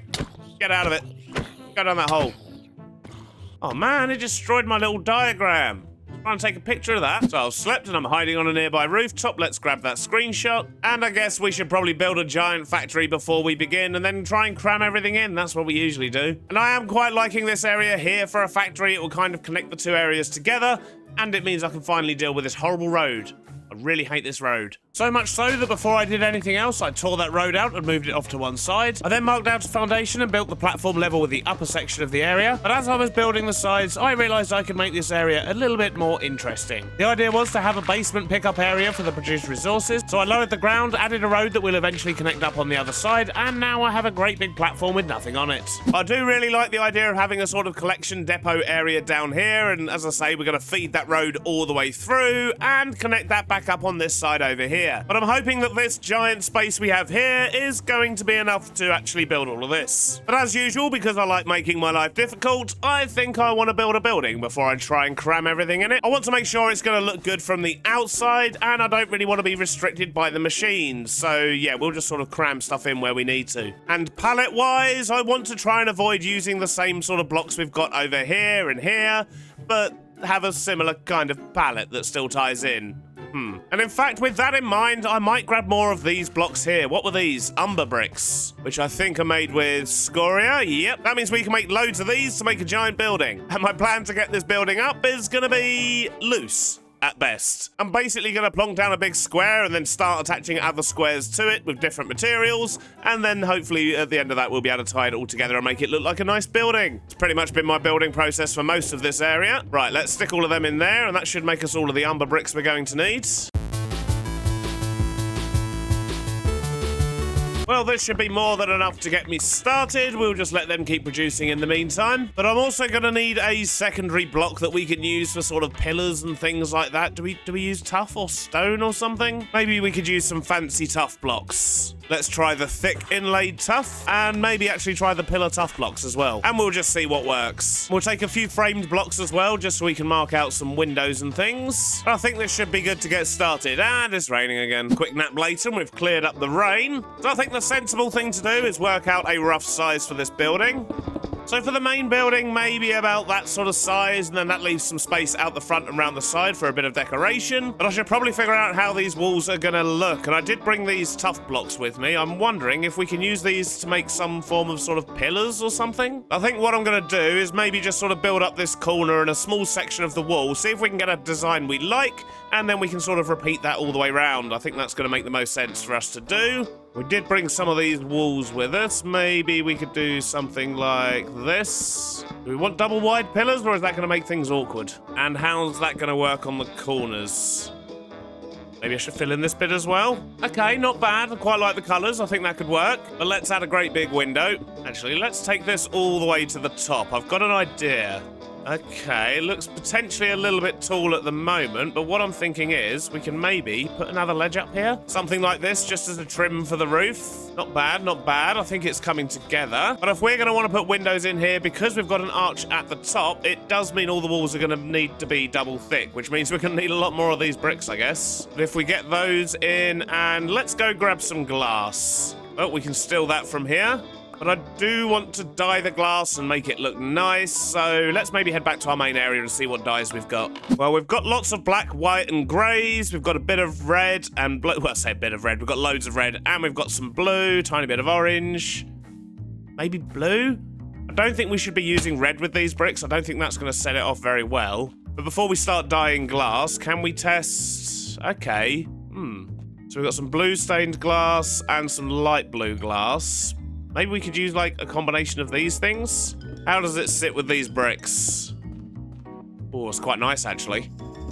Yeah, let's give that a go. So we'll take what we've got here. Oh, we've got loads of this. And let's just make a bunch more. And we'll make some light blue ones as well, just so we can mix it up a little bit, give it a bit of texture. Now, let's see if this is going to work. Oh, that looks quite nice, actually. I like that. The wall's looking a little bit flat, though, but I wonder, can we chuck these things in a stone cutter, maybe? Yeah, look at that. Although, I don't think we want any of these variants. I'm fairly sure there is a cracked version of this brick, though, so let's just chuck a few into the furnace over here. Let's see what happens to those. Well, they're doing something. Aha, yep, there we go. We do get cracked umber bricks. Excellent. And thanks to our brand new moss farm, I believe we should be able to make some mossy ones as well. Not what I meant to do. So we do that and that. Yep, there we go. So we get some mossy ones. Probably get some mossy stone bricks for the floor below it as well. And what we're also going to do is grab a bit of terracotta, because I believe that's what we used over here. Ah, we used light grey terracotta. Yoink. And we'll turn that into light grey terracotta tile. And then we'll add a few texture patches here and there and see how it looks, I guess. You know what? I think we're almost there. This is starting to look pretty good. Maybe let's just sort out the roof line a bit more. If we were to bring those up a tiny bit extra, grab some industrial iron ingots, I believe we should be able to make some handrails or something. Yeah, here we go.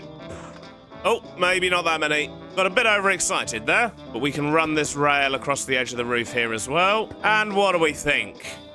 I reckon that could work quite nicely, actually. If we have, like, windows going down the front here, maybe we could put a couple of sort of garage entrances in on one side, just to break it up a little bit. But I think for the most part, this could work well. We'll probably do something simpler on the sides, just with small windows at the top or something. But round the back, to be honest, we might just stick the big windows in again. But either way, I've got a lot of blocks to place and double thick walls at that, so I best crack on.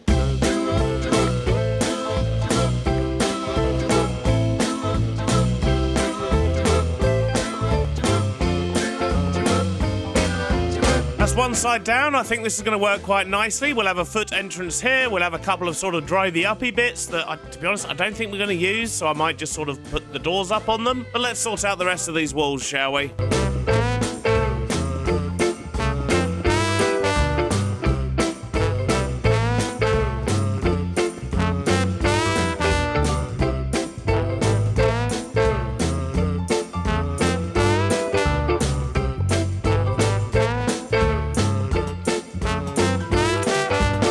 A short while later, I think we're looking pretty good. I've got the basics of the, well, at least the bottom layer of the building in, I suppose. I've also put up a fence around the outside here, but I'm not really sold on it at the moment. But the building continues all the way around. It's all decorated. It's all nicey-nicey. Apart from this wall here. And that's because what I actually want to do is stick another bit on this side of the building. And I think something like that should do the trick. It adds a bit of height, adds a splash of colour. Although maybe it could do with some kind of exterior stairs or something on the side, maybe. But we'll come back to that. We need to sort out an upper floor for this thing. And I think I'm just going to chuck down a couple of boxes and stick some roofs on them and kind of go from there. Question is, what blocks do I want to use? Maybe we could use some deep slate. We haven't used that on a building in a while. And maybe some of these oak bonded bricks. They're quite nice as well.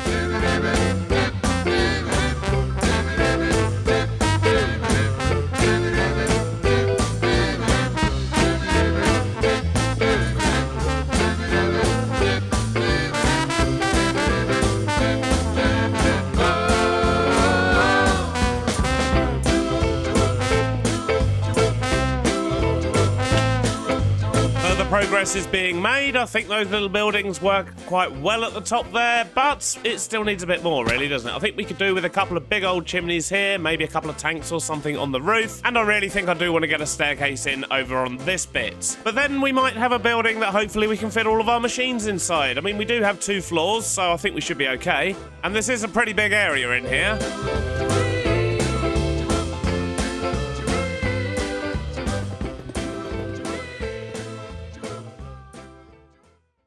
There we go, that's better, and apart from some finishing details and some bits on the outside, I'm pretty happy with that, and I think we're probably good to actually make a start on our machines, which are all going to be in here. And although we may end up with a cobble generator in here as well, initially I want to see if we can just run it off of importing the cobble from over there. And that means we're going to need somewhere to store all of this cobble, and I'm wondering if literally just a big pile of cobble out here should be our starting point, because that way we can have a van that comes along, goes into a yard here, drops off the cobble, just goes back over there and so on, and that'll be his little route. And then from the big pile of cobble over here, we can have a big old conveyor belt rampy type thing that goes into the building, and then we can start on our machines. And that will save us a tiny bit of space for the inside as well, I guess. Which I guess means we're not quite ready to start doing the machines yet, because I need to prep this area for a big old gravel pile. That should do the trick nicely. We just need to put a giant vault in the middle of it and get some other crate bits to get the cobble into this room. And we're going to need a whole lot of cobble to hide the vault as well. So let's start with a big old vault to hold the cobble. And we're also going to need a way to get that cobble into the vault. So this makes sense. Nice and simple. And then we need to get the cobble out of the vault and into this building. So let's do something like this. Then if we use a belt to go through this wall here, we can just sort of link that up on the inside. Though it does look a bit flimsy, so let's give it some support as well. That should do it. Now I just need to get this linked up to the power, and the easiest way for me to do that is just to dig in this general direction until we find some. And here it is. There we go. This will do. Ow! There we go. We now have power. Now I just need to hide this thing inside a giant pile of cobble. Ta-da! Just need to make sure that we actually get a truck of something coming over here to actually drop it off. I also need to fix all the rail under this road, because currently it kind of goes down at this angle that we had before. So I guess I'm going to spend a little bit of time messing around with the trains and the trucks, and hopefully when I bring you back, we'll have cobble being delivered over here. Well, that took a lot longer than I cared to admit. Suffice to say, this video might actually end up being a day late. But I have sorted out all the tracks under here now, and I've got the andesite van coming over to here, dropping off the cobble, and so on. But I did run into a few problems. But those problems weren't actually here. I noticed over here that my lava tank was emptying, which I thought was strange because it shouldn't be, because it should still be getting topped up from the liquid train. So I went over to our acacia village and had a look around, and the power station over there had stopped working. And basically there just seemed to be some sort of problem with my force loaded chunks on FTB, so I've had to go around and reset all of my force loaded chunks because they just weren't working for some reason. But that took quite a long time to figure out, and then after that I did actually sort out this truck here, although what I've done is I've set it up to a different cobble collection point. Although in saying that, it would help if I actually put the funnel on it. And then it drives all the way over here, it pulls in here. I have actually had to change this bit because the trucks were just a little bit too big to be able to sort of turn around the corner and have it look natural. So now they just pull in, they offload there, it goes into the vaults, which I should probably hide. And I've also got a threshold switch on here so that I can turn off that cobble thing there, the sort of second pickup, when it's not needed anymore. Otherwise, the andesite van's just going to get full up with cobble and then not be able to do its andesite job. And we can't have that now. But I'm pleased to say that now we have cobble coming into this building, we can actually start on our sort of massive diagram of stuff and things. And on looking at this, we've basically got sort of 4 different zones. We've got the andesite making area, we've got the diorite making area, We've got the red sand to gold making area, and of course we've got the final stage. And this one looks like it's going to be the simplest, so I might start there. And the first step here is going to be just to bring this conveyor belt in and potentially just drop everything into a vault. And it doesn't need to be a particularly big vault, so I think we're just going to use these shipping containers because, well, they do seem to contain stuff, just not quite as much as a normal vault. But we only really need it for separating out the cobble into 3 different directions, so yeah, it doesn't really need to store much, to be honest. So a couple of smart chutes going into that, and we'll give that some andesite scaffolding to sit on, and then just power the second belt, and that should all load into the vault. Yep, so it's already stopped, and it's only holding 1,728, so it's almost like each block holds a stack. As I say, we only need it for splitting out the cobble, so that's fine. And I think we're going to start here with the andesite one, because it is the smallest, and this is pretty much the smallest wall that we're going to be building up against, so I think that makes sense. So first things first, for this one, we want the cobble coming out, and then splitting it into 3 different rows. So we'll just use belts and tunnels, and we don't want stuff flying off the end, so we'll just make sure that's blocked. And then we're going to need to send this up an amount of blocks. How many? So we'll have a depot at this level, then we'll have the storage drawer, then we'll have a chute, millstone, chute, millstone. So we need it this high. So let's try that. Hopefully that is going to be the right height. So if we stick chutes on the side of these with millstones on top, and I'm hoping we can just funnel into the side of those. So we need 1 lot of gravel and 2 lots of flint. So I need 1 more millstone. We'll stick that one in there. Add chutes. We'll add spruce straws there. Depots in front. So that's going to give us 1 gravel and 2 flint. Next thing we need to do is to put that in a basin and get it all mixed up. So maybe we should attach some lava. And if I just keep digging this way, I should find some. And because I have extended range on my pumps, I should be able to get all the way over there without too much issue. Apart from the fact I've just run out of pipes. Ah, amazing. Look at that. Free lava. And what we need to do is have the mechanical arm pick up from there and put in there. Nice and simple. And then we need a mechanical press in there. And then the output from this we'll just send over here and probably into a vault, I guess. But it's as simple as that. That is our andesite machine. Gravel, gravel then flint, gravel and flint, lava, andesite. Simple as that. Apart from the fact none of it has power. Once we just add a few safety barriers here, I think we're all done. It's all powered. We're making andesite. It's not the fastest thing in the world, but it'll be more than enough for our needs. And it's all just going to get collected into this vault, ready to be turned into tuff. And I've also got a threshold switch as well. So when this gets 75% full or whatever it is, it'll actually turn off the whole machine, which should hopefully stop everything backing up too much. So that means all this bit's done on our little diagram here. So let's just pull this out so it looks less confusing. Right, so we've got andesite. Next up, let's make diorite, which means we need to make a whole lot of things. Now for this one, the first thing we're going to need is a belt, or maybe 2. Although I should probably move it this way a little bit, just so we've got some space by the wall. And then what we need is a couple of vertical gearboxes, a shaft in the middle with some crushing wheels. That'll turn the cobble into gravel, and then we need to turn it into sand. And at this stage, I believe we might also have some flint coming across, so we can just get rid of that. I think if we put a void thing on there, then it will just basically collect a little bit and then void the rest. We really don't need the extra flints. And then at this stage, we should have sand and clay coming down the belt. And what we need to do is separate those out. So sand will go this way, and then clay will go this way. And with the sand, what we want to do is haunt it, and then we want to wash it. And if we make sure this belt's going nice and slow, we should have enough timing here, I reckon, if we have 3 haunting and 3 water. But I really should start thinking about how I'm going to be powering all of this. And that looks like a good place to start. Then that's got that powered. Let's just put a funnel on there. So this one should be flint. This one will be sand. This one will be clay balls. Wait a minute, why is nothing running? Is there a problem with our cobble delivery? Okay, I think we've fixed it, so we should start having cobble coming back through again. Now, where were we? Oh yes, power. So this should be nice and easy if we just link all of these up, then link those 2 together there, and connect that up. Is it going the right way? No. No, it is not. So let's just shove a gearbox in there.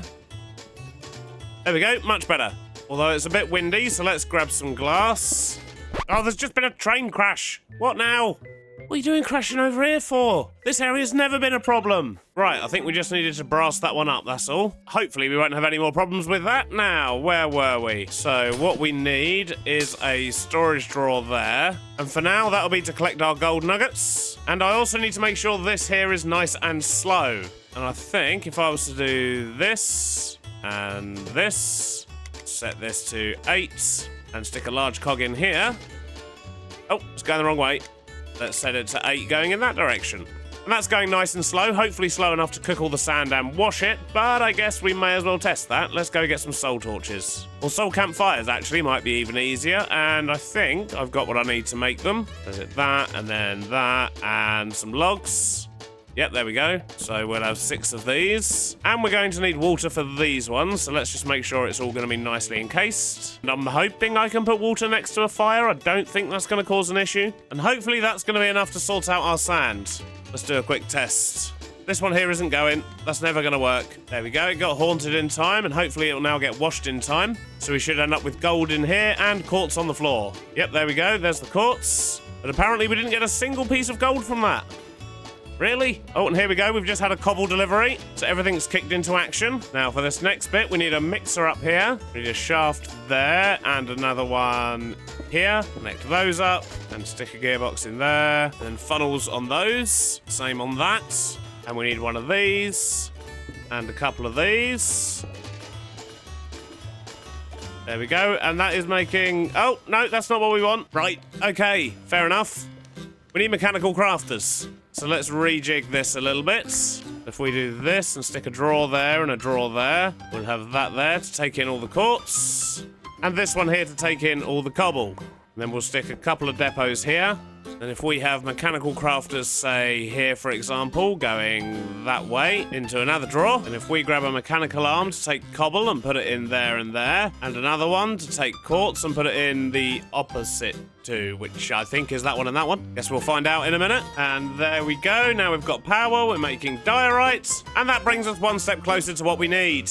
So now we need to sort out the clay. And the first thing we want to do is turn that into clay blocks. So we'll need a mechanical press on that. And then what I want to do is cook that. So I think what we might actually be better off doing is grabbing the slow belt we've got going on over here. So at this stage, we're going to be cooking the clay, which means I need some fans and I need to give them some power. So I guess this window's going to kind of get a little bit destroyed. But that means we can jam some of these in the back.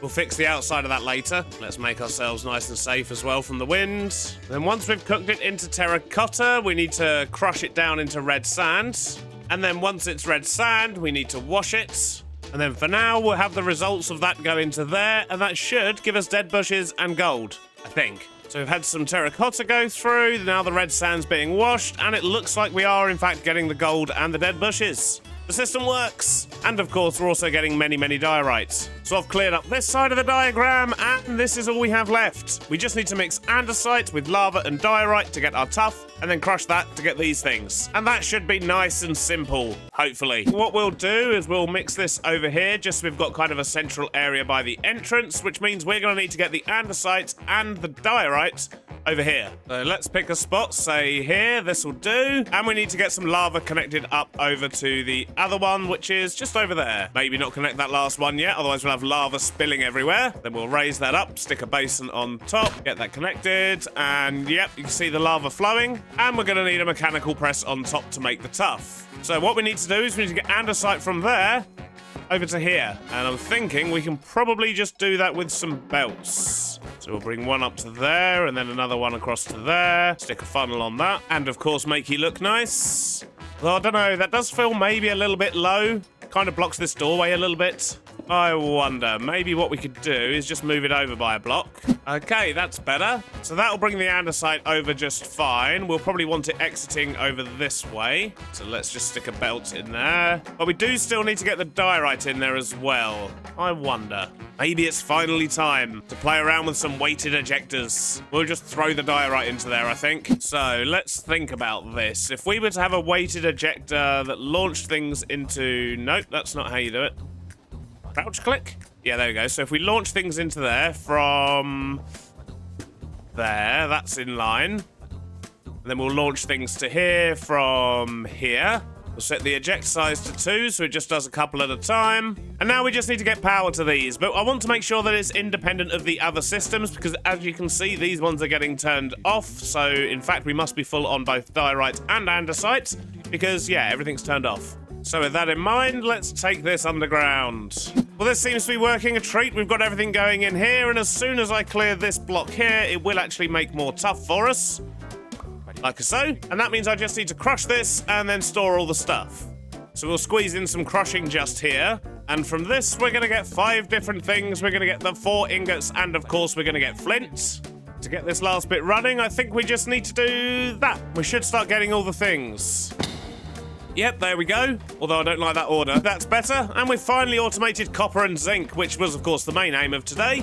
But we've also got a much better supply of gold and iron. I'm just very pleased the whole thing's working, but we've still got a lot to do. We've got other things we need to do in here. But sadly, this episode's actually due out in about 2 hours, and I've still got some editing to do. So I best get this together so you can see it on time. But I hope you've enjoyed it, and I'll see you on the next one. Bye-bye now. Last time, I built a giant new factory and stashed a bunch of machines inside to automate iron, gold, copper, and zinc. And today, we're going to get this factory finished, both inside and out. So on the outside, it's clear we've got a lot of work to do. We need to texture the stone, we need to add some more roads around the side here, and we also need to do some mild terraforming around and about to tie it all together. But not only that, underground, we also need to sort out the delivery collection system for everything we're going to be producing up here, and we also need to tidy up some holes by the looks of it. And alongside that, we're going to need a brand new delivery van so we can transport the goods from here all the way back over to the main warehouse. So like I said, there's lots to do, and that's just the outside. On the inside, we still have more work to do. We've got more machines to make because, well, I mean, having nuggets is all well and good, and in fact, they're coming in quite nicely, but ingots are going to be much more useful. Plus, we have other shinies we need to make in here, such as brass and andesite alloy. But before we can get to any of that, however, we've got a few things we need to sort out from last episode. There's a few things here that we need to improve, mainly for, well, not so much for efficiency, but more for moving things. So, for example, this gold here is useless. We need that over there. We need this gold over there. We need to put the dead bushes somewhere, I guess. So we're going to be making use of some draw controller slaves for those. And I also need to add a few void upgrades here and there, mainly to get rid of flint. But hopefully this bit won't take too long, and then we can crack on with everything else we need to do. But this is pretty much just going to involve me going underground a little bit and connecting up some drawers to the 2 gold ones. I think they're the only ones I need to connect, at least for now. I think I've got them linked up, but tidying this up down here is going to be quite interesting, isn't it? That's a problem for future, Beardy. For now, what I need to do is replace this with one of them. I am going to reattach this one to the system for now, though, just so we can keep collecting the dead bushes, but hopefully all the gold should now go in here. And this is exactly what I was talking about. So flint has now got to here because this box is full. So if I add a void upgrade on there and get rid of this bit, that'll solve that problem, and this machine shouldn't back up anymore. And if we replace this here with one of those, then in theory, because this is now attached to this box here, we can get rid of that. The quartz should still go in. But more importantly, it means I can get rid of this bit here, which will help prevent any potential accidents of basically getting the cobble onto here. But not only that, we're also going to be needing some cobble. So what I'm going to do is put these drawers here, quickly get rid of all the gold, put cobble in there, and I basically just want to make sure I've always got a box of cobble here because we're going to need that for something else. So I just need to fix this bit of water I've broken there. But other than that, I think we've made things a little bit better. Everything should be going through. Yep, look, we're getting loads more gold in here now. This is good. Now that's sorted, we can work on some factory expansions, and we're going to start that over here by basically just turning these things here into ingots. So we're going to make use of some item drains on this side. Then we need 4 basins, a couple more item drains. We'll connect to the storage here, add some draw controller slaves there, and then I just need a bunch of mechanical presses. We've only got 1 there, so let's just get some more, add those in like that. Then if we put entrance funnels like that, the exits should come out here. We'll put more entrance funnels there, and I know we could use andesite ones, but the brass ones look better. And the last thing I need is just a bit of power up here. I reckon if I just quickly move this draw controller over, then we can just steal the power from there. Nice and simple. And I think, apart from the fact we've got nowhere to store this stuff, we're good. And thinking about that, I probably should add some storage somewhere. Maybe just sort of on this wall here would work. I could just stick up a bunch of drawers here, and we can kind of use that as somewhere we can just walk in and grab a few ingots when we need them if we're in the area. But other than that, we can link it up to the storage down below. I think that's going to work. And the link is right there. Look at that. Let's just jam some drawers in. 8 should be fine for now. And I think as soon as I put these funnels on here, we should start getting ingots. Yeah, look at that. Beautiful. And they're all going in nicely over here. This is good. And because these are all attached to the draw system, it means we can now do other things with these. So, for example, if we were to take iron ingots and some andesite, we could automate andesite alloy. Although thinking about it, the andesite is actually in this vault as opposed to in a drawer, isn't it? But I think I've got an easy solution for that. So if we were to say put andesite there, swap this block out for a drawer controller slave, break down a tiny bit of the wall briefly, get rid of that, and grab ourselves a hopper. We can just grab some out of this vault and shove it straight into this box. Yeah, look at that. And now we can grab andesite from the drawer system too. Now this is caught up, we can see its actual speed. Not much of it. It's not very fast at all, is it? But it's fine. Over time, it's all going to build up, and then the stuff's there when I need it, right? But if we are going to be making andesite alloy, and we do need actually quite a lot of that, maybe I should stick in an additional iron farm. We could probably stick one down here, couldn't we? It's fairly small. And the draw connection's right here as well. So let's grab some spruce. Pull that up to here. We'll just stick another one there for now, but once the farm's all built, we will switch that out for one of these. Because what we want to be doing is pulling out cobble from the system, which is basically why we stuck another box of cobble over there. And then we want to crush it down, and then we want to wash it, and that's basically just going to get iron from gravel. And it's actually a much better return rate than we get from the iron and the tuff, so it should bulk up the iron supplies nicely. So the first thing we're going to do is actually just change the rotation of this bit down here, and then we can use this to get a belt going. And if we come out one more and have the belt go to, say, here. No, it's going to need to be more like that. Then we'll go this way and then head back in this direction. We'll get all these attached like so. We'll get some vertical gearboxes in like that with some crushers on and a shaft in the middle there. It does occur to me we're actually going to need to pull this forward a little bit. We'll need a funnel there to take out cobble in stacks of 16, I think is going to work best for us. And then at this point, we're going to need a speed controller because we need to slow things right down for the fans and the washing. And I think a few encased chain drives is probably going to be our best bets. There we go. And a couple of gearboxes there with a shaft in there. Should get that one going in the right direction. And then, to be honest, I might as well do this and have them feed back into there. If I do a little bit of shuffling down here, then I can make sure we never put iron back onto this belt as well. Because we certainly don't want that. Then I just need to get power over to... Nope, not quite there. But to there. And then we'll just stick a few fans at the back here, and that's what will actually wash things. But the bad news is we're also going to get flint, so let's quickly get rid of that. So we'll stick another drawer there, we'll put a void upgrade on it, and we'll put a flint filter on it. So this is going to make us a bunch of extra iron nuggets, and we could feed them back into the system directly, make more ingots, and so on, but we want to make andesite alloys, so I think it makes sense at this stage to actually make the alloy over here.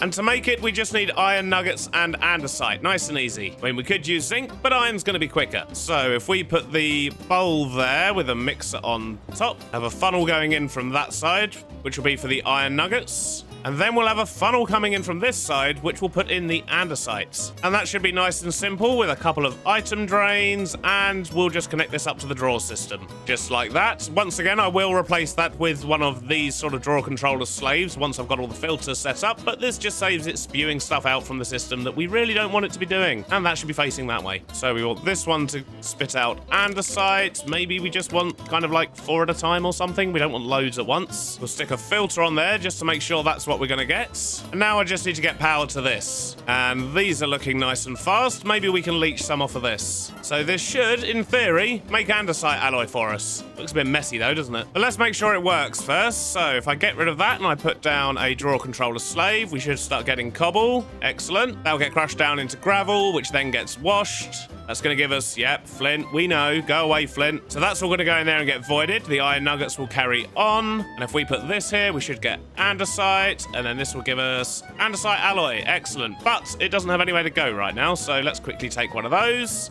and put that in there. Well, that was nice and easy. I can't believe it's taken me over 3,000 days just to automate andesite alloy. But there is still another farm I want to put in here. And this one's going to be a bit trickier because I want to make brass. And making brass is easy enough. We just need copper and zinc ingots, and we've got plenty of those.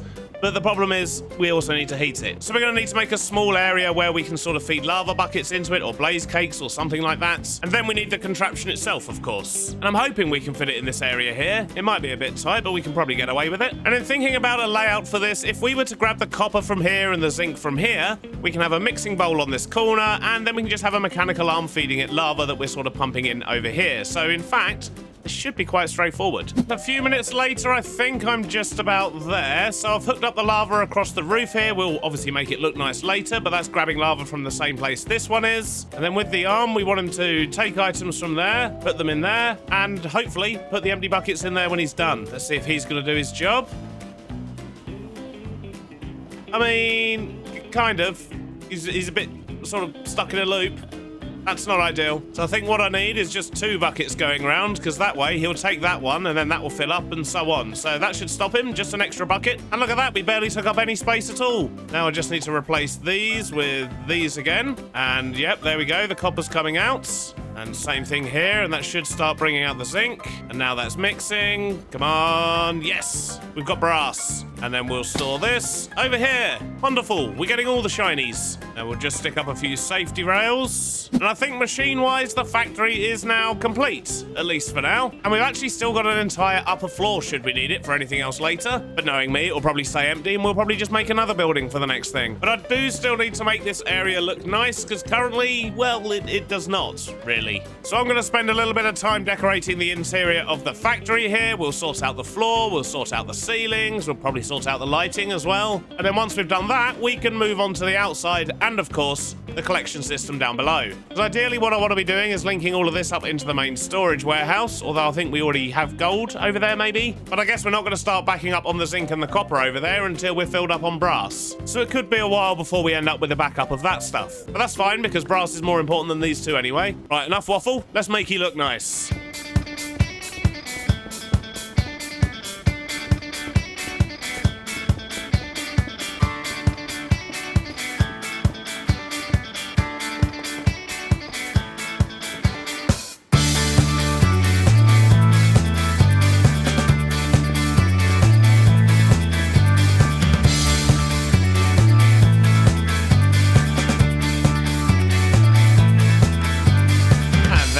I don't think it needed too much, just some girders and chains, essentially just making sure everything is attached to something else. Brackets on the lava tube help, and of course we've got some of the giant signs as well, because they're just too cool not to include. Other than that, I've swapped the floor of this sort of machine bay areas to tuff and various types of tuff, and the sort of path bit is more stone. I've worn that down a little bit as well with some texturing, but I think that's tied it all together nicely, to be honest. And we've already got well over 1,000 andesite alloy, which is amazing. Brass is a lot slower, and we're completely out of zinc and copper, but that's fine, they'll catch up. But now the inside's sorted, I think it's about time we tackle the outside. We do have quite a lot to do out here, and I think I'm going to start with this sort of corner here, this parking bay, and figure out what we're going to do for the walls here. I swapped out the grass in the parking bay for a mixture of coarse dirt and dirty gravel, and then added some phantom rails off the main track. This meant that I could now move my personal train because it was just sitting in the middle of some grass, but at the same time keep it off the main track with its very own parking space. I then sorted out the adjacent wall, adding in some stone and tuff variants, and used coarse dirt, leaves, grass and flowers to break up the verge a bit. It was at this point I realised that the passengers coming off the train would be walking straight into a road,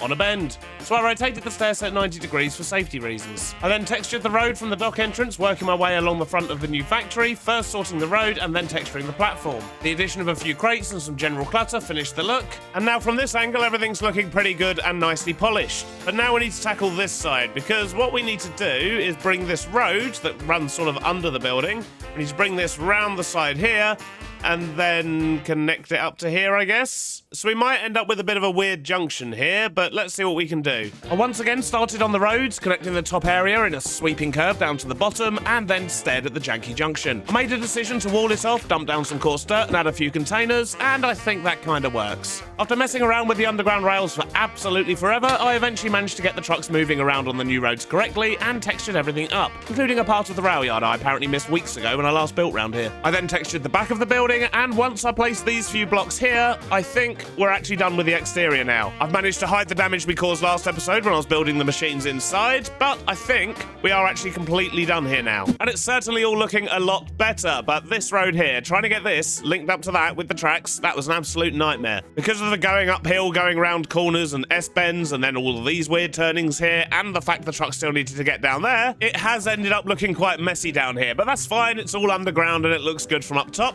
That's what's important. The next task is to go under here and, well, we need to do a bit of tidying up, but we also need to sort out a delivery system here. So we're going to have trucks coming in from this side over there, which means I'm going to need a bunch of pickup points probably around here somewhere. And besides that, I'm probably going to wall off some of these bits. I need to hide these. I could probably cover them to make them look a bit like air ducts, I reckon. But we'll tackle all that later. The first thing I want to do is just to get all of this hooked up to the actual storage drawers and make sure we can get the items down here when we need them. And I don't really care about the dead bushes, but we do want to be taking these 6 ingots here down, and as you can see, they are filling up quite nicely. I also made a slight adjustment over here so that once the andesite alloy is full, this will still keep producing iron, and it just comes out this side. So basically, we activate and deactivate this funnel here, so we can either get andesite alloy or just make more iron, which is why we've got almost 7,000 of this. So down here, if we put in 6 storage interfaces like that, and then round the back here, we'll do what we normally do and just use item drains, then input funnels there, and these are the drawers we need to link up to the system, which is, well, it's right there, so that's quite handy. So let's maybe just bring this down right here for now. We can always move it later if we need, and we'll just link those underground like that and cover it all up. Then we'll use temporary blocks and funnels to set all the filters, and then we'll replace these back bits here. So we'll just set these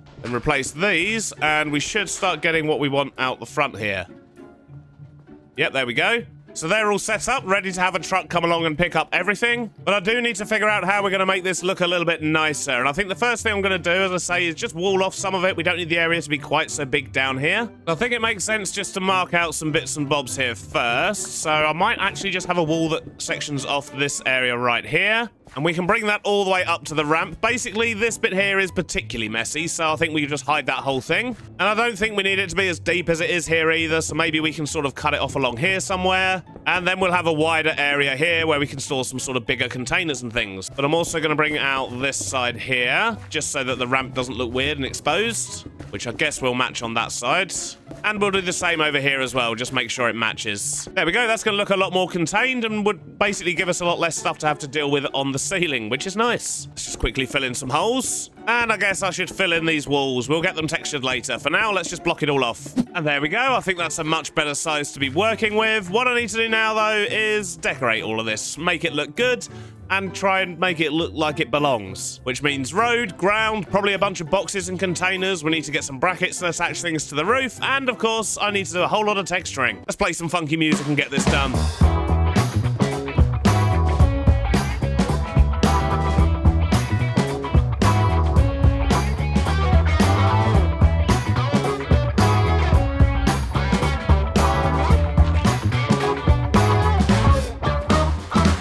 And a short while later, I think our poorly maintained collection area is pretty much done. It's even got mushrooms growing. Disgusting. But I've basically just rammed it full of crates and things. I was going to do some big piles of shinies, because of course this is the shiny factory, but that didn't seem like a very secure thing to be doing, really. So instead, we've got more shipping crates and boxes and things like that. But now we still have another task, and that, of course, is to get some form of delivery vehicle, because we do have a few going around already, but they're all fairly busy, to be honest with you, so I think it's about time we had something new. And as it's going to be transporting all the shiny things, it should probably be something that looks a little bit more secure. So we're going to try and make some kind of 50s style-ish security van.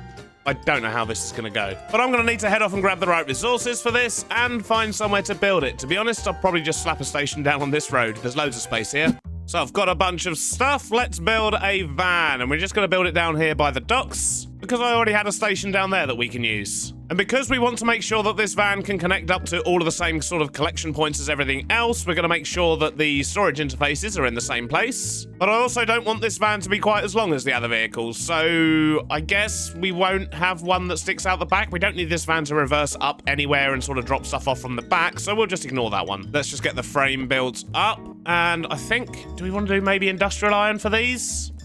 Let's see how it looks. Because the main body of this vehicle is actually going to be made out of the cyan terracotta, because I'm thinking kind of a grey-looking van should probably make it look a bit more security-like. And hopefully it's not going to end up looking like a prison van, but I guess we'll find out shortly. And I think I want to give this van a bit of a sort of sticky-outy, nosy bit at the front here. So let's get a window in. Maybe with a solid block at the front like that. And then we can use these like this. Now give it a nice shape at the front here. We'll use some framed buttons at the front. We'll stick some lights in those later. And I guess we should probably try and figure out the back here now. So we'll start up just by building a big old square, and then we'll see if we can add some detail and get it looking good. In fact, let's quickly get a roof on here as well. Something like that should do. This is not looking good. Let's maybe raise this roof here a little bit. Okay, a little bit better, but I think what we need to do is if I use some of these, put tile on the outside and normal on the inside, that makes a huge difference. I like that. All right, we're getting there. Let's maybe add a couple of windows. So if we do these little half windows, we can probably use more of the tile there and some windows. They're like tiny little bulletproof windows. I think that works. Or does it look a bit too prison van-y? We'll stick with that for now. Just get some finishing touches on, such as the wheels, some wing mirrors, and we need to sort out the back here. We could really do with the door there. Question is, what door do we use? We've got so many to choose from. Are there some kind of metal doors or something that can tie in nicely with this? Aha. Maybe one of these. That's literally called a metal door. Let's try that. Color-wise, it might be a near-perfect match as well by the looks of it. So let's just chuck that in there. Love it. Yeah, that'll work perfect. Let's just get some license plates on. And to be able to open this door, we're going to need a button. So maybe we can add some rear lights to the thing as well. And we'll use either red wool or red terracotta. I think I prefer the terracotta. Slightly less garish. Shroom lights in the fronts. And now we need to sort out the inside. So we'll put train controls at the front. That's facing the wrong way. Let's try that again. Train controls there, and a seat. And it's probably going to be easier to place these from outside, so we'll have one facing that way, one facing down, and one facing this way. As I say, we won't worry about one sticking out the back. We haven't really got the space for that. And then we just need a few barrels for storage. With that, I think our small security van is done. Doesn't really need any more than that, apart from to maybe actually be attached to some rail. That would help. And we'll just do what we normally do and connect it with glass panes, because they're invisible, and glue it all together. Now the question is it actually going to fit under the building over there? Let's hope so. Nope. Go away, sir. Just set me on fire. That wasn't very nice. So let's take this thing for a spin and see if it's going to fit in the building. Oh, don't crash. Don't crash. Yeah. That's close. After you, sir. Right. Will it fit? It looks like it might just about fit. I mean, it's a bit close, but it's fine. And it gets out the other side fine as well. Excellent. So now what I need to do is get this lined up to all of the stations. So if we put the first one there, if we pull into that station, that should now be lined up with the 5th space. Yep, that's correct. But that's actually the 2nd station. So that'll be the first one. And what we're going to do is just space these 2 blocks apart, the same as we have upstairs.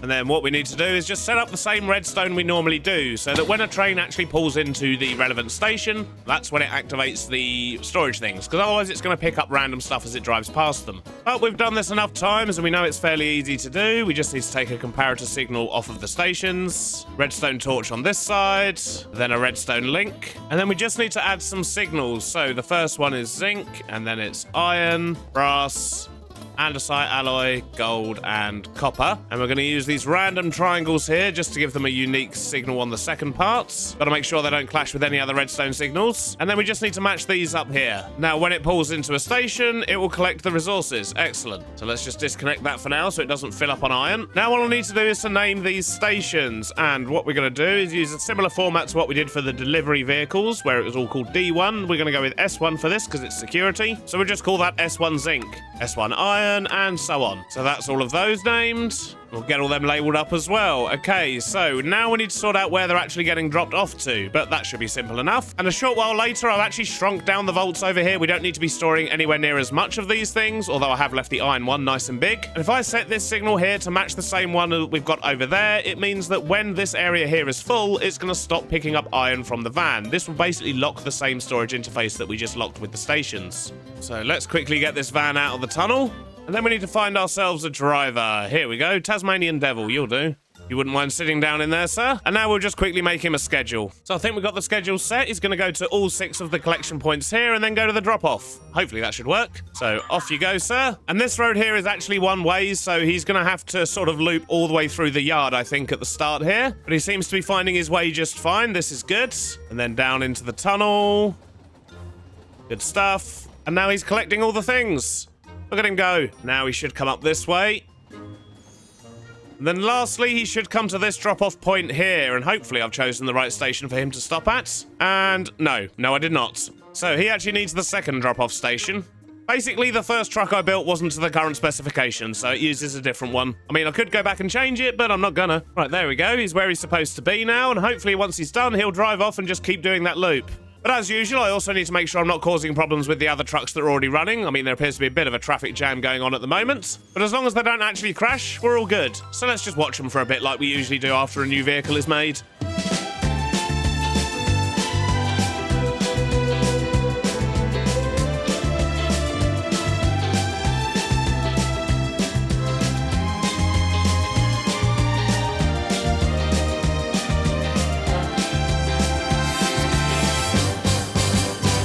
Well, I've been watching for a while and I'm happy to report there's been no accidents. There doesn't seem to be any issues, which is good because we've now got 4 vehicles running around on basically a single track railroad and they're not crashing into each other somehow. So, yep, that's all good. We like that. Something we don't like, however, is that this factory kept running out of cobble. So much so that I actually went over and grabbed a couple of boxes from the sort of main cobble factory, or production zone, I should say. But we definitely 100% need to be getting more cobble over here. And we've got a couple of options. We could put a cobble generator in the top of this factory, but we've got quite a lot of cobble generators, so I'm not sure if that's the route I want to go. I mean, it was part of the original plan, but I'm still not sure. The other option is to increase the rate of cobble we're actually bringing over here, because this is the issue. We basically don't have enough coming into this place to keep up with their collections, because the cobble here is getting collected by this van for the Moss place, and as you can see, it just took the 32 we had in there, so that's all it's got. Oh no, it's got 64, you lucky thing. But either way, that means that when the truck comes over to collect cobble for this building, there's just not going to be any here for it, at least not until the train comes back again. And that train, well, it's not a short journey, because that train is traveling about 10,000 blocks all the way up here, and then all the way across over this way to our Savannah Industrial Zone, and the cobble factory is this one here, basically. So what we need to do is find a way of getting more of that cobble over here quicker. So let's go over to the Savannah and see what we're dealing with. Oh, I've missed this place. I feel like we've not been here in ages. But if we go check out our cobble supplies up here, we'll probably find we've got absolutely loads of it. Yep, look at that. We're basically full on so many volts. So we've got plenty of cobble, it's just in the wrong place. So what I need to do now is wait for that freight train to come back. Let's quickly have a look and see whereabout it is. So it's actually currently at the warehouse dropping stuff off, so he's going to be a while. Aha, here we are. Here comes the train. So the first thing I want to do is to grab your schedule. And we're letting this train load up, but as you can see, it can only hold a couple of thousand of each thing, and that's not really ideal, because we need to get lots and lots of cobble over there. So what I'm thinking I might do is actually adapt this carriage to carry nothing but cobble, and then put in another station slightly further down the tunnel, just so this train will pull forward and only load up this one. Otherwise, we're going to end up with lots of the other stuff as well, and we really don't need that. So in order to do that, I need to disassemble this train, but the problem is this tunnel's a little bit tight, and if I disassemble it, then it's probably going to end up picking up lots of the tunnel with it when I reassemble it. And that's not ideal, so let's go outside and see if we can do this somewhere else. And if we just put a temporary station down here, that should do the trick nicely. So I don't think any other trains use this bit of track. Whoa! Well, apparently the liquid train has just driven through this train and killed his own driver. That's not ideal. We'll deal with that later. He can just sit there for now. At least he's out of the way. So it turns out other trains do use this bit of track. So what we need to do is put a storage interface there. We'll break in the top and just load it up with barrels. And the usual drop-off point is there in these other carriages, but I don't know how we're going to line this up on the other side, actually. We'll figure that out when we get there. So I'm just going to quickly move the liquid train out of the way here. And what I need to do is put this train back together and then reverse it all the way back into its station again so we can line up the cobble collection. So I think I've got it. If we put this about here, approach that station. Yes, look at that. We're lined up. And now this thing's going to collect all the cobble. Wonderful. Look at that. There's loads of it. So what we need to do is give this station a name. So let's get him on his schedule. And what we now need to do is go see this guy at the other end and make sure we can actually unload all that cobble somewhere. But I mean, we do have a couple of choices because currently this is the drop-off point. So it stops at one station, which is here. and then basically drops off everything from the first cart, and then it pulls forward, drops off everything from the second cart. But if we were to do that again and pull it forward even further, then, well, it's going to end up quite far forward, isn't it? I mean, probably here somewhere. Is that going to be an issue? It basically means we'd need another station probably around there somewhere. But we'll wait till the train gets here, nab his schedule, and have a little play around, see what we can do, I guess. Here he comes. Here comes our freight train. So we're going to let him do his first stop. We'll let him pull into his second stop, and then I'm going to nab the schedule and see if we can get him to pull into a third one. So he should pull up and empty this one. Now he's unloaded the first carriage. He should move on to the second.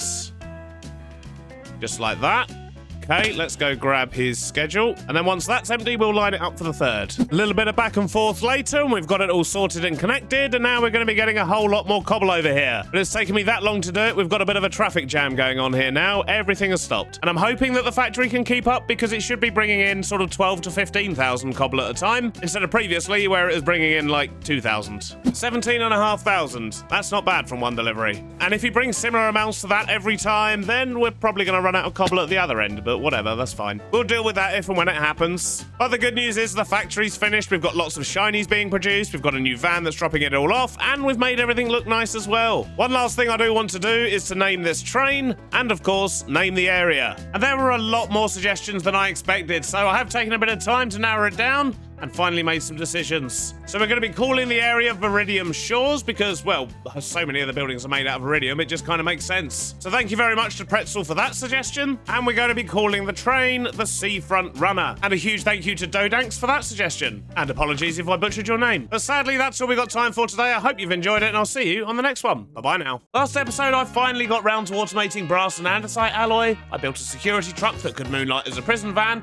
and spent way more time than intended fixing train schedules. And between episodes, I've done some thinking, I've done some planning in my head, and I think I've got a bit of an idea. We're going to automate fish farming. So I could, of course, just do the classic AFK fish farm, but I don't really like going AFK in this world. I prefer to keep things running as smoothly as possible, and so I've done a little bit of digging and found something that should help us out. The result of that was adding one new mod that adds one new block, a bobber detector. And as much as I'd love to show you the ponder, it doesn't actually work, so that's going to make this a bit trickier. Oh look, it started raining. How unusual. But essentially what this does is detect when a fishing rod gets a bite within a certain radius. So I'm thinking we might be able to do some kind of a setup with deployers and fishing rods and so on, and basically automate the fishing. And as long as we load up enough fishing rods into the farm, we shouldn't ever have to worry about that either. The problem is I don't actually know how this thing works, or if it even is going to work for us. I've not played around with it at all as yet. So first up, we're going to need to run some experiments, and I'm going to need a few things for that. The first one, of course, being to make the detector itself, and I believe we needed a smart observer for that. And the only thing I'm missing, actually, is a fishing rod. And to be honest, string isn't actually something we're automating at the moment. I should probably think about that. We've got plenty enough for today's experiments, though. Let's just make a bunch of rods. We're going to be using those throughout the day and probably getting through a few. But we should now be able to make ourselves one of these, a bobber detector. What does this block look like? Alright, okay, so it actually shows you the range when you look at it. That's good. So it is quite a small area, but it should be more than enough for our needs. And it looks quite cool as well.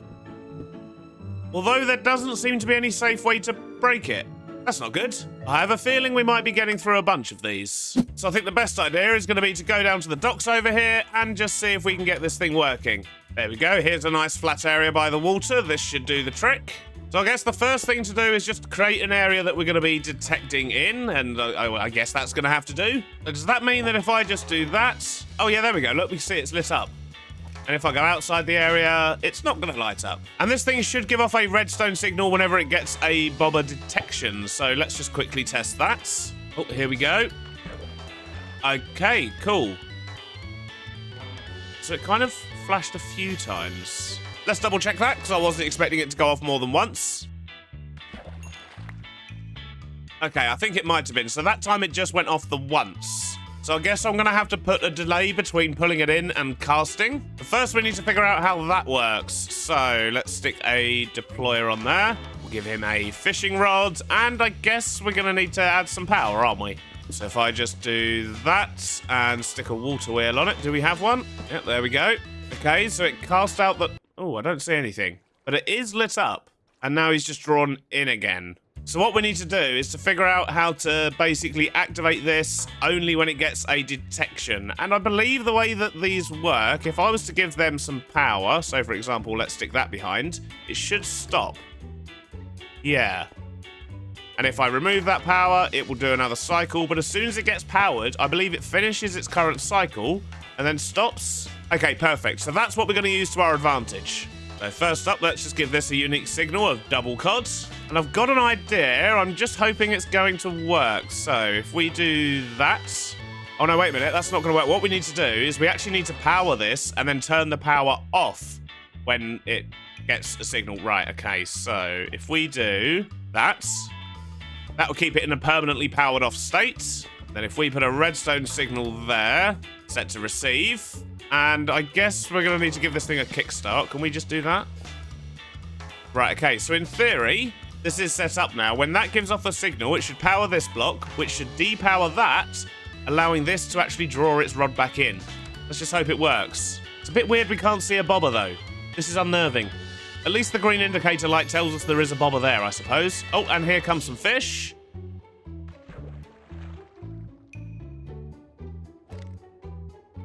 Okay, so I think it might work if he was a bit faster. Because that took so long to go out there and actually pull the rod in, it didn't work. And also, we need a way to fire it again as well. So let's solve the speed problem first. Right, there we go. It's got a lot more power now. Look at that, much quicker. So let's see if it actually catches anything this time. Oh, here we go. Yes, look at that. He caught a fish. But it just kind of landed here. But now what we need to do is figure out how to power this off basically for long enough that it can do 2 cycles. And I think this is where a pulse extender could potentially come in handy. If we set it to 20 ticks, that means it will power off for a, well, power on, which will power off the torch for a whole second. So if we quickly test that. Okay, so that is enough time for it to do a cast and a reel in. Okay, brilliant. So if we just set this up again, we'll cast it out to give it a kickstart. And hopefully this time, it'll work. Easy now, fella. Whoa! Ow! Right, I'm gonna have to deal with this dude. Get out of it. Didn't even give me a trident. Anyway, where were we? I didn't actually see what happened, but it doesn't look like it cast the rod out again. Is it maybe going too fast now? Oh, okay, so it is actually firing 3 times, so it's got too much time. Let's bring that down to, say, 15. Try that again. Okay, it seemed to work that time. So now we just need to solve item collection, and we can put a hopper here, of course, which will collect things that land in front of it, but as we just saw, that fish kind of landed there, which could potentially cause us some problems, but I wonder, can I stick, like, a copycat panel in front there and make it fall into this slot? And I'll just stick a hopper there for now. Oh, wait a minute. Oh, stuff's flying over the back as well. Okay, maybe I need to give this a bit of height as well. Let's try that. Okay, that seemed to work that time.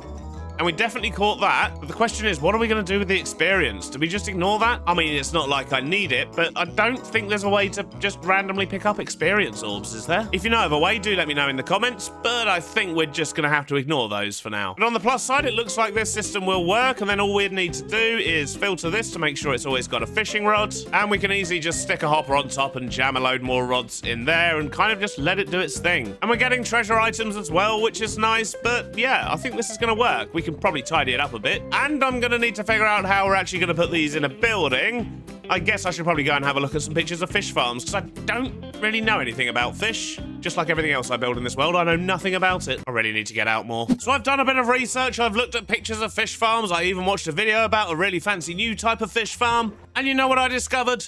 Circles. Lots and lots of circles. There were circles in the ocean. In fact, most of them were actually out at sea, but occasionally there were indoor ones as well, and they were also made out of circles, which, as we all know, is the perfect shape for anything built in Minecraft. And although I could do it out at sea, I think I do want to do it on land. We've got a huge area here that, to be honest, at the moment, I don't really know what to do with, so I'm thinking maybe this is where we put our fish factory. We'll probably end up with another crane along this dock, as well as loads of sort of shipping containers and so on, maybe even a car park over here or something, but that leaves a really big area over here, where we can put in a really big fish farm and fill it full of circles. And size-wise, the bobber detector has a 5x5 area of detection, so we just need to make sure that that's how much space, I guess, we have inside each circle. And I think that also maximizes treasure drops if it's like a 4x4 or a 5x5, something like that. Although, to be honest, I only really want the fish. We're probably going to burn everything else. So if we're going to build a giant fish factory, I should probably grab some blocks and do some planning. We need to figure out essentially a pick-up and drop-off area, although probably not drop-off, it would just be a pick-up area, I guess, for this factory. And we need to figure out how we're going to get a whole load of tanks in. Maybe like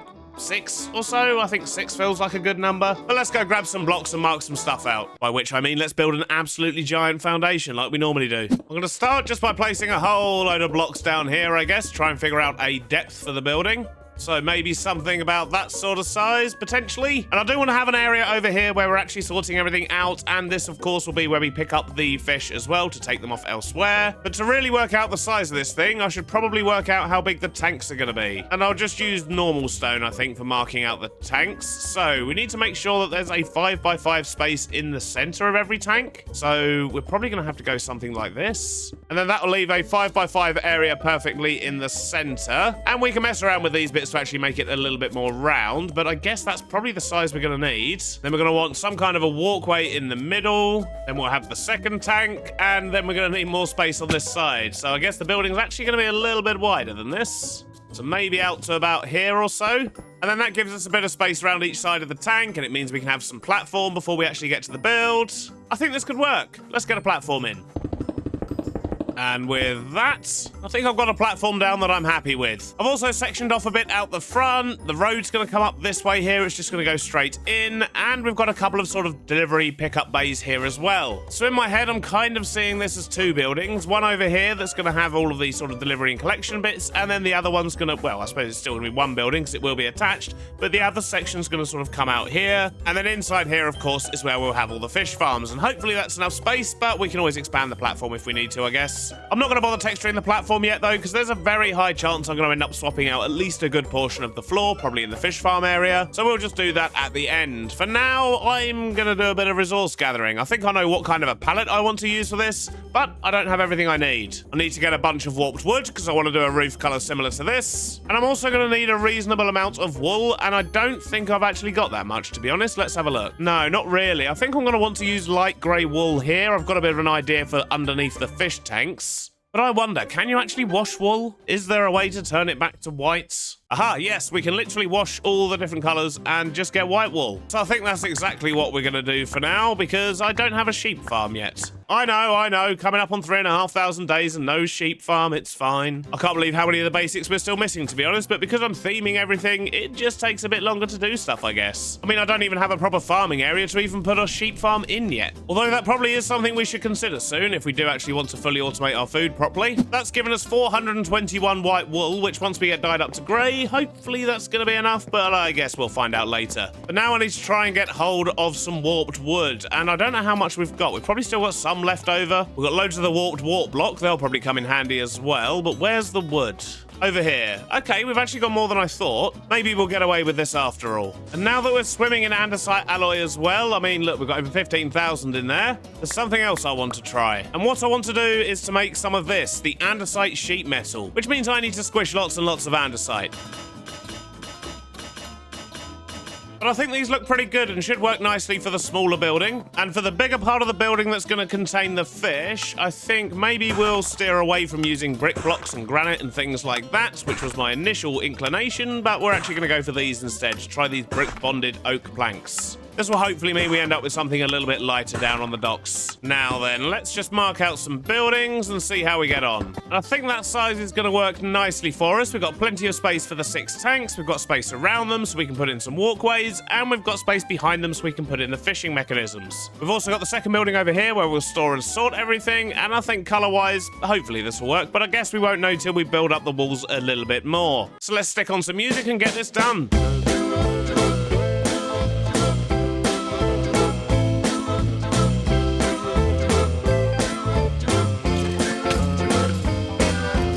For a basic shape, I don't think that's looking too bad. It was looking a little bit flat on the top here, so I've added an acacia block and extended the roof up a little bit as well, because I think I'm actually going to have these tanks kind of sticking up from the floor as opposed to sunk in the floor. Because most of the images I looked at of indoor fish farms, they all seem to be sort of above the ground with catwalks, so that's what we're going to do. So it might end up looking a bit like a Bond villain's lair, but I'm sure that's fine. Next up, I think I'm going to get a roof in. I might actually stick another bit out the front here as well and just sort of have that as like the entrance-y, office-y type bit, the reception, I guess. And of course, I need to sort out the roof, probably get a bit of an overhang over the front here, and just generally make the building look a little bit more complete.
Well, it still needs some detailing and some texturing, and of course I need to sort out all of the outside, but I'm quite pleased with that, and I think that's going to work quite nicely. And I was a bit concerned it was going to look a bit too big, but when you actually put it next to everything else and see it in situ, I think it's absolutely fine, to be honest. But we'll sort out the roof and the road out here later, and of course get some texturing in. For now, I want to see if I can get the inside done. I do want to try and get these fishing things working. And while I think of it, there was actually one other mod that I added, which is mega torches. And basically these just mean that I can stick one down and nothing will spawn within 64 blocks, which has been fantastic just to put a couple under the dock here, because this place is now clear all the time. One other thing I need to do though is basically just go around the areas I've already built in and where I'm keeping the chunks loaded and put these down, because where I'm keeping those chunks loaded up all the time, it's also keeping any mobs that are sort of permanently loaded or anything there as well. And I'm hoping dumping some of these torches down might give me a slight performance boost, because I don't know if you've noticed, but the last couple of videos there have been occasional sort of framey lag spikes. Nothing major, but definitely noticeable every now and then. And if placing a few of these torches down just to stop mob spawns is going to help that, then I'm going to do that. I also need to use less conveyor belts. So we might have to revisit a couple of these contraptions at some point and just swap out the belts for something else, but we'll ignore that for now and see how we get on. Anyway, I'm getting distracted. I need to build some big tanks in here.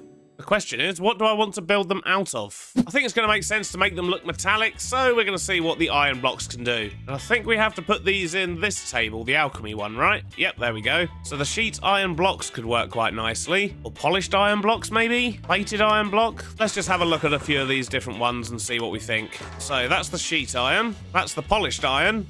I don't like those. And that's the plated iron, which looks almost identical to the polished. So you know what? I think we're going to go with these, the sheet iron blocks. So with these tanks, we've got a couple of options of how we can make them look round. We could play around with some of the frame slopes, but then to be honest, I think they're going to end up looking more hexagon than round. Although to be honest, it doesn't look too bad. And can I flood these blocks?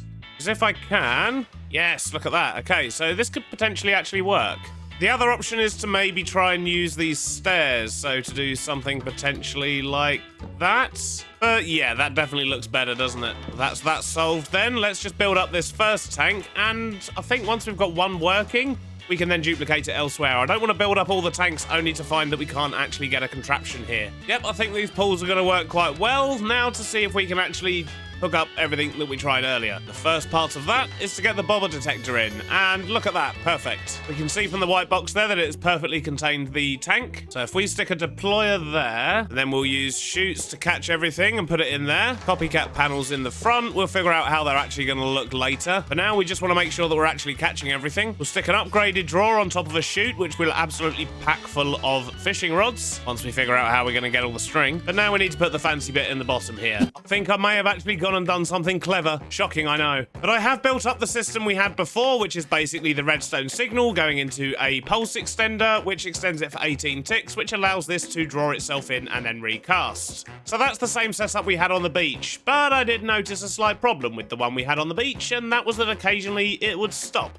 for some reason, as if it kind of had a failed cast or something. I don't really know what was causing it, but it was very sporadic and I couldn't really figure it out. So what I've done instead is put in basically like a dead man's switch, so to speak. So if this doesn't get powered every 4 minutes, so essentially if this takes 4 minutes and hasn't caught anything, it means it hasn't cast out properly. That means this would run out, which would unpower this redstone, which would power the redstone torch, which will just power this repeater, which then loops back round into the target block, depowering that just for 1 session instead of 2 like this one does, and then that will recast the rods. And this works because of this pulse extender here. So an interesting thing about pulse extenders is that obviously if I was to do that, it's going to extend the pulse for 5 seconds, and then it's going to stop. If, however, I give it more power again, it kind of resets the countdown, and that's what's happening here. So this 4-minute countdown is getting reset every time the bobber is actually detected. And hopefully that's going to prevent it from just randomly stopping every now and then like the one on the beach. So this is all well and good. The only thing we're not doing is storing anything. So I should probably figure out how I'm going to do that. And I think it makes sense just to feed it directly into a storage drawer controller and stick everything into drawers for now. And then we can figure out what to do with it. In fact, what's probably going to make more sense is to actually feed it all into a vault. Because as well as these stackable things such as the fish, we're also going to get a whole bunch of non-stackable items. And for now, we'll just stick them all in here. And an easy way to do that is just going to be to grab some item drains, limiting our use of belts, and just a couple of funnels. Then all we need to do is basically hook up these drawers underneath into another slave controller, which will stick here. And as a refresher on drawer controller systems, they need a few things in order to work, which is basically a drawer controller. This is actually the sort of main brains of a system. You only need one of these in any system. You then have drawers, which is what you store stuff in. And whenever you click on one of these, you can put stuff into a drawer. But that's where the drawer controller slaves come in as well. If ever you want to feed something into a system via hoppers or chutes or whatever, this is what you want to be using. So this is one system at the moment. And then to extend that system further, we just use spruce trims. So think of these as just basically hoppers. But the good news is they're instant. So if, for example, I was to dedicate this box to shafts, if I go over here and click, straight away the shafts are going to go in there, which would have been a much better example if I had the quantities on there. And that's where these keys come in. We have a drawer key, which locks it, so even if there's no items in there, it will remember that that's the only item that lives there. And we have the quantify key, which will show you how much is actually on a box. And if you use this on a drawer controller, it will affect every drawer in the system, so that will either lock or unlock everything that you've got attached. Basically, I've had quite a few people asking me about the drawer systems lately in the comments, so I figured I'd do a quick run through for you. Hopefully that helps. So far in this system, all we have are 2 drawer controller slaves and 1 trim. So let's quickly get these linked together. We'll go underneath with the spruce trim, bring that across. We'll go round the power, and we just need to link it up over to here. So at the moment, because our system only consists of drawer controller slaves and trims, you can see things aren't actually going into the system. And that's because we still need to add, firstly, a drawer controller. So I'm going to put this over here. And secondly, we need somewhere for those bits to actually go before they get pulled out of the system again. And that's where a drawer like this comes in. And now you can see everything's working. So now anything he fishes up will go directly into this vault. And the good thing is we can just extend that and connect those drawers underground to the other tanks as well. But now what I need to do is figure out how I'm going to hide it. And I'm thinking these copycat panels, we can literally just stick some hewn spruce wood in them, and we can essentially create a fake wall that goes all across. And that's going to hide pretty much everything, which is good because it's ugly, but I am going to leave this bit here exposed. This is just my sort of manual jump start button. You never know, we might need it. Yeah, I think that's going to work for a back wall. Now let's just do this another 5 times, I guess. Short while later, and I've got all 6 tanks working. They're all doing their fishing thing, as you can tell by the experience that's floating around. And I've managed to get everything hidden behind these walls, so from down here, you can't see any of the workings behind, apart from this bit at the top here. But what I need to do is add a walkway up here. And I really want to sort out this floor as well. I mean, we do, of course, need to actually sort out all the things that we're collecting from the fishing, but that can wait. For now, I just want to tidy this up. I mean, it's looking cool with the tanks, but we can definitely make it look better. First off, I dug some channels and then used industrial iron catwalks to create a drain effect around the edge of the tubs, then filled in the main walkway with grey concrete, patched with a few tiled areas. I used some textured grey wool underneath the tanks just to give them a slightly different look, then used McCaw's bridges to add walkways that go around all of the tanks and up into the higher levels. I then added a few lights, and to be honest, I'm not really sold on the lights. They look a little bit much, don't they? But I'll leave them for now. We've got other things we need to accomplish. But the good news is the fishing has been happening in the background the whole time, and although I'm almost out of rods, we've got through almost 50 already. So I'm definitely going to need a string farm of some kind. But between the cod and the salmon, we've got over 2,000 fish, and to be honest, I have no idea what else is in there, because of course there's going to be books and treasure loot and leather and all sorts. So that's what we need to do now. I'm going to build some kind of sorting system here, just so we can get just the fish over here ready for pickup, and everything else I don't really know what I'm going to do with that, but I guess I'm about to figure that out. And a few minutes later, I've got a system installed over here that now means we are separating the cod and the salmon via this tunnel here, and everything else either goes into the drawers or goes on fire. I have decided I may as well keep a box of the rest of these, though. I'm not going to transport them anywhere else. I'm just going to leave them here because they're quite random resources that we probably won't really need very often, if at all. Apart from the string, but we only had about 20 of that, so I've already turned it into rods. And all the rods that are coming through, I decided just to burn them. Because they're damaged, they won't actually go in the drawer up there and can't really get fed into these, so I figured I may as well just leave them to burn. So the last thing to do on the inside here is just sort out the floor here, maybe get some stacks of fish barrels and things like that scattered around, just make it look a little bit more fishy. And speaking of making it look a little bit more fishy, I don't like how empty these pools are. And I'm pretty sure just as I said that, a lobster appeared. What in the world? Where did you come from? Do they spawn here? Well, there doesn't seem to be lobsters anywhere else. One thing I have noticed, though, is that we're only actually getting junk items in here and not treasure items. But that shouldn't be happening because we have actually got enough space here. So what I'm thinking is the bobber might actually be landing right up against this edge somewhere here. And that means it doesn't have the space around it to get treasure items. But I think there's something sneaky we can do to solve that issue, because it would be nice to be getting, like, name tags and saddles and things like that. You know, things that are a bit more useful. And I think we can solve this just with a little bit of glass. And my plan is just to literally put a piece of glass here above the pool, and I'm hoping that when it casts out, it's going to hit that and drop down, and then that's a better place for it to sort of land and hopefully get some treasure. What I need to do, though, is watch this guy and actually see where the bobber is. We can only really tell when a fish comes in because we can see where it goes for the bites. Okay, so that was actually still back here, which means I probably need to have this a block lower and just have it on the surface like that. Oh. Yep, there we go. That was a much better place. So let's just do that on the other ones as well. We just need a block there. I've got all the glass in place. I've put out the fire down here just so we can see what comes in. And, well, hopefully we'll get something that's a bit more treasury. Let's just watch it for a while and see what goes past. Well, I'm still not getting any treasure loot, but that's fine. I'm not too bothered. We mainly need this for the fish anyway. But now all that's left to do in here is to sort out the floor, get some texture on, maybe get some barrels of fish laying around, and just sort of busy the place up a little bit. And that also includes in these pools, because in all the pictures we looked at, well, these were round with fish. So I think we're going to have to go do some tactical fishing and get these tanks filled up a bit.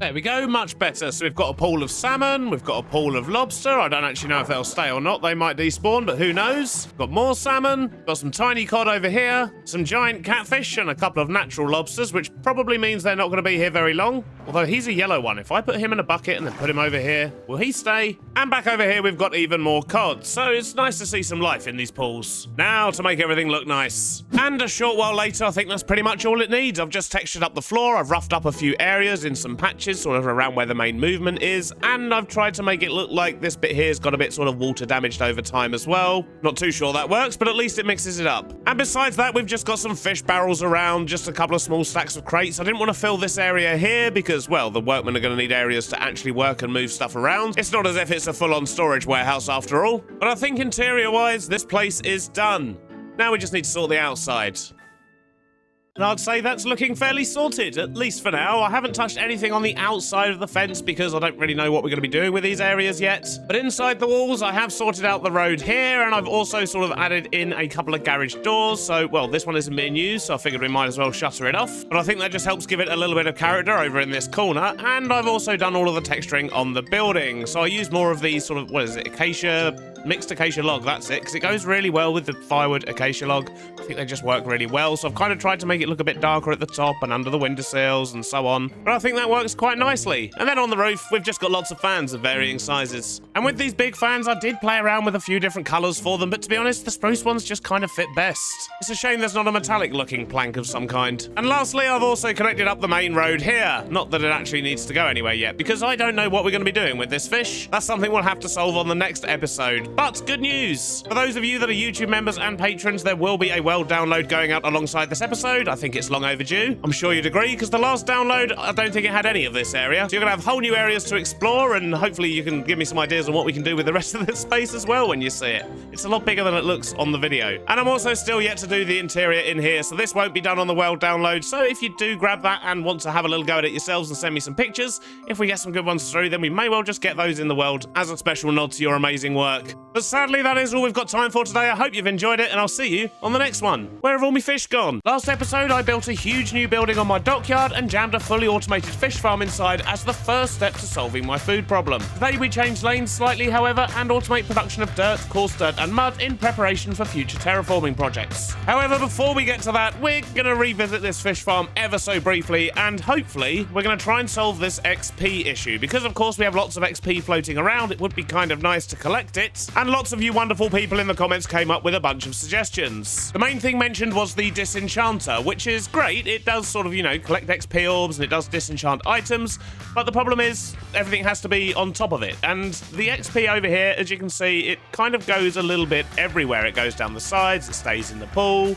So in order for disenchanters to collect it, I'd have to have them spammed all over the place, and that's just gonna look ridiculous. However, a few of you have suggested something else, which I think just might work, and that is to use backpacks, because backpacks can of course have upgrades, and if we use the correct combination, we should be able to absorb the XP, and that combination is of course an advanced magnet upgrade. And what that means is if you're wearing a bag, or if there's a bag on the floor within sort of an amount of blocks, I don't know how far it stretches, probably 3 or 4 blocks, it'll just attract everything and place it directly in the bag. And if we combine that with one of these, which is a tank upgrade, this basically allows us to store fluid in a backpack, then in theory we should be able to absorb all of the XP, store it in a backpack like this. We'll have to have one for each tank of course, and hopefully we'll then be able to pipe that XP out and store it in a tank somewhere. At least this is the hope. And to be honest, if we're going to add a magnet to the bag, we could probably use that for actually collecting the items from here as well, which means we can get rid of all these hoppers and things like that and just have a bag sitting down here. So that might tidy up the top of the tanks a little bit as well. To make this work, we're going to need a bunch of backpacks, which means we need leather and string and chests, but of course leather is absolutely not a problem. We've got that coming in over here. We've even got a little bit of string as well. So in fact, I'm going to take all of that with me. But let's go back to Beardstone Valley, hang out in the warehouse, make a bag, and run some tests. It's time for science. So first thing we need to do is to make a bag. Although a normal backpack only has 1 upgrade slot, we're going to need 2, because I think we only need the magnet and the tank. So if we just upgrade this to an iron backpack, there we go, we have our 2 slots. Then we're going to need a couple of upgrades. So the first one we want is a tank upgrade. Oh, that's nice and easy. Just a bit of glass. That's that one. And then we need a magnet upgrade. Oh, we need a pickup upgrade first, apparently. So we need a piston, and then we need to make that sticky. We need the pickup upgrade, and now we need a magnet. So ender pearls. Do we have any of them? Oh, look at that, plenty. So let's make the magnet upgrade. And I think we want the advanced one because it gives it more range and also means we can filter it. So that seems like a good idea. Just need a couple of those and a diamond. And there we go. So if we put that and that on there, we should be able to store fluid XP in here. And we've got our magnet set. So if we just throw something... Oh, look at that. Wow, okay. It's got quite a big range. So 6 blocks away, it doesn't grab it, but 5 blocks away it does. So it's got a 5x5 radius. Wow. That's a lot bigger than I was expecting. But this is good. But before we do anything else, let's just make sure it's definitely going to pick up some liquid XP. If I get out of the way and spin this, hopefully the bag's going to pick that up. But it's going somewhere. Oh yeah, look at that. The next question is, can we connect a pipe to this and actually pump the XP back out? I'm going to need a handle. Yoink. Oh, look at that, you can. Yep, definitely works. That's going down. That's a 15.1 now. I don't actually know where it's going when I do this because it's not going into me. But that's definitely going down, so it's going somewhere. Will it go into a tank? It will. That is exactly what we need. All right, so that's 1 backpack. I just need 6 more. However, I've only got 6 string, so can we get string from carpets? Because I've got loads of these I don't need. 50% chance of string from a bit of carpet? I'll take those odds. With the amount of carpet we've got here and don't need, I'm sure we'll be fine. So I'm going to get these backpacks made up and I'll see you back at the fish farm in just a moment. Got my 6 bags. Let's just get them installed. So if I just stick one of these down here. Actually, no, that's not going to work. We're still going to need it to sit on top of a funnel. Although it would be nice if we could lower this down a little bit, I guess. So let's sink that down to the floor, put the chute on top, and then a bag on there. Now let's just quickly do that on all of these. Now we're going to need to link up some pipes, but I think our best bet is probably going to be just to sort of run that along the back edge here. That way we can just bring the pipes in behind like this and keep it all hidden underground. Short while later and all the pipes are in, we've tidied everything up, and I've also blocked up the gaps we had at the top here, and it generally does just look a little bit tidier. We're then piping all of that experience over to here, but I've realized it's actually filling up quite quickly. We've already got sort of over 10 buckets. So what I'm actually going to do is also pipe the experience all the way over here so that it's in these tanks over this way. And that means it's actually going to be available for other trains to come along and use it in future for other projects, which would be nice. Even with doing that though, it is still of course going to fill up fairly quickly. So we may have to have a setup that kind of compresses it down into bottles of enchanting or something, just so we can store loads and loads in a drawer. But we'll worry about that later. For now, let's just get it all pumped up into here. And that means we're going to need a very long pipe. And let's make sure it doesn't connect to the lava one while we're here. That would be bad. That should just about do it. Let's see if we're going to get the experience all the way over the other side. Oh, no, it's going to pour out here. Let's get rid of that. We don't want that. And it looks like, yep, there we go. Our experience is indeed coming through. This is good. Now the XP sorted, we can actually make a start on what we're supposed to be doing today. And that is going to be to put a great big building down here. You may notice I've actually sorted out this road in between episodes, but we're going to put a sort of compound area here, I guess. We're going to slap a building down. And in that building, we're going to be making dirt, coarse dirt, and mud. And maybe in future some other things, but we'll get started with these. So I guess that means it's factory diagram time, because I need to work out how we're going to do this. So let's start with dirt. And to make dirt, we basically need to plow coarse dirt, which is fine. But for that, we need coarse dirt. And we get coarse dirt from dirt and gravel. So basically what we need to do is once this dirt here is made from the coarse dirt, we need to send half of it back round so that it can be used to make more coarse dirt. And the other half we can then send off to actually make the other things. And just quickly, to get gravel, we're going to need a small cobble gen. The thing is, all this does here is basically keeps the dirt coming, because half of it is always going to need to go back into manufacturing more of it, but the half that comes out here is what's going to make our 3 final products. So this stuff needs to be split into 3. Some of it's going to be just dirt, some of it will be dirt mixed with water, which is going to give us mud,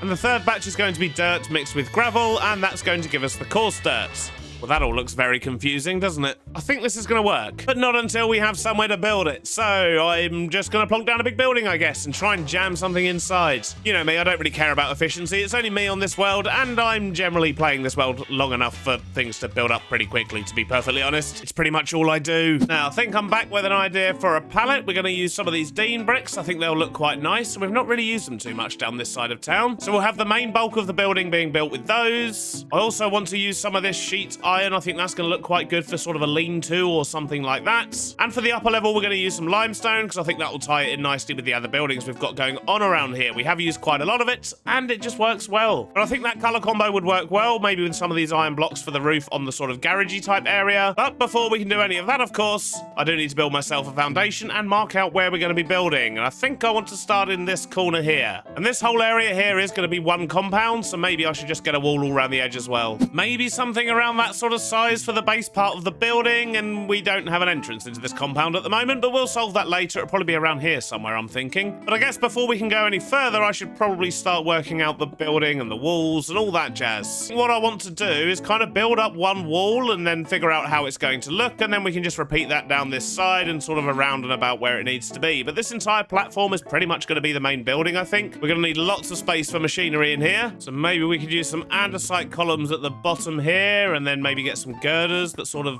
hold the structure together. And I think I want to shape the windows, which means this wall here is actually going to need to be twice as thick. So if we just get some windows in here, so we'll frame the windows out with some of these slopes and a slab. And I think with the andesite trim that looks okay, but it's still missing something. And I think what it needs is some kind of a railing or something up on the roof. And I've got an idea what we can maybe do. Put those in like that, and then these railings across the back here. Although, what are we going to do on this corner? How about something like that, maybe? All right, I reckon this could work. Obviously, we're going to need some texture, some mossy bits and all of that, but I think layout-wise, that could work quite nicely. Let's build up this wall and see how it looks. Yeah, I think we'll run with that. A bit of texture, a fence out the front, that should look quite nice. The rest of these walls, however, I'm going to keep fairly plain for now, I think, because we're going to be sticking other bits to the building. So I've got the other walls up. We're going to have a foot entrance down here, and this is where the sort of lean-to bit is going to be stuck on the side, so I didn't bother filling in the bottom. But these two sides here are fairly blank at the moment. We'll make them look better later. But now I think I just want to crack on and get the rest of this building done. So what we want is some kind of a leany garagey type thing here. Something about that size should do it, and it should look fine once we get a roof on. But I think I want to work out the last chunk of this building first, and we're going to stick a great big bit on top. I think what I might actually do is overhang this top bit. Something like that, maybe? Is that going to work? I mean, it needs some support. Yeah, I think that'll work. Maybe stick like a big old vertical window in there. That could look quite cool. Don't really want to use fences again for this top edge here, so what we're going to do is the old slabs again. We'll stick a lip around the edge as well. Yep, that works, and the windows are looking pretty good too, but what I need to do now is sort out some roofs for both of these bits. We'll keep this one nice and simple, just with some andesites. That's the andesite roofs done. Now to tackle this one. And I think I actually want to use the industrial iron for this roof, just like we did over there, look. Perfect. Yep, looking good.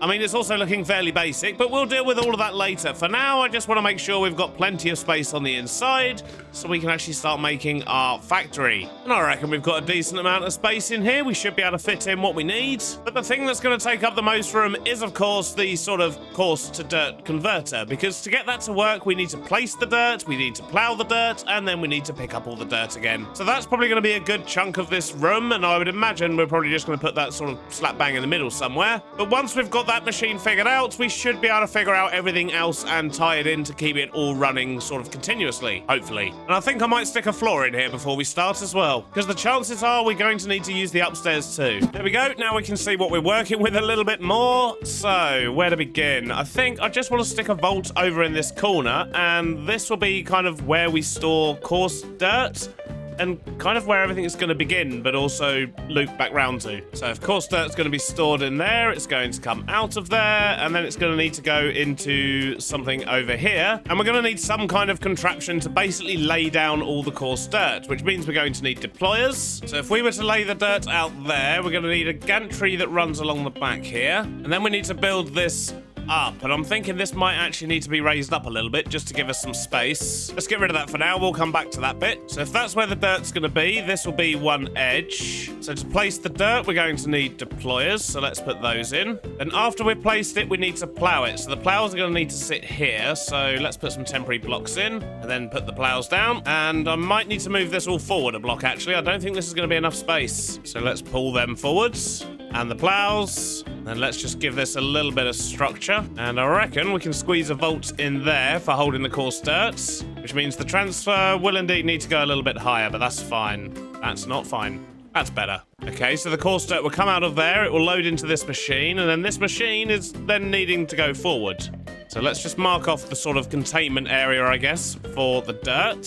So if we stick a gantry carriage there, and then get this whole thing glued together, what that should do is place the coarse dirt and then plow it, which will turn it into dirt. Well, let's quickly get rid of all this brick for now. We don't need that anymore. And because I plan to destroy this with drills, I'm actually going to remove this layer here as well, because I don't want the drills to accidentally dig up this, because that's going to clog the system. Now we got that in place, let's sort out some power. And I know we're going to want a sequenced gear shift here, because we're going to want this to come all the way this way and then go back again and then wait for the drills. So yeah, we're definitely going to be making use of these. Now let's go find some power. And there's some right there, which is handy. But I am going to want to have control over this. So let's add a speed controller. We don't want it going too fast after all. Let's set it to 48 for now. So we have power. Let's just set this. So what we want it to do is move the piston, and we want it to go 7 meters because we're 7 blocks long, and then go 7 meters in the other direction. Let's see how we go. Oh, no, that was not far enough at all. Let's go 9.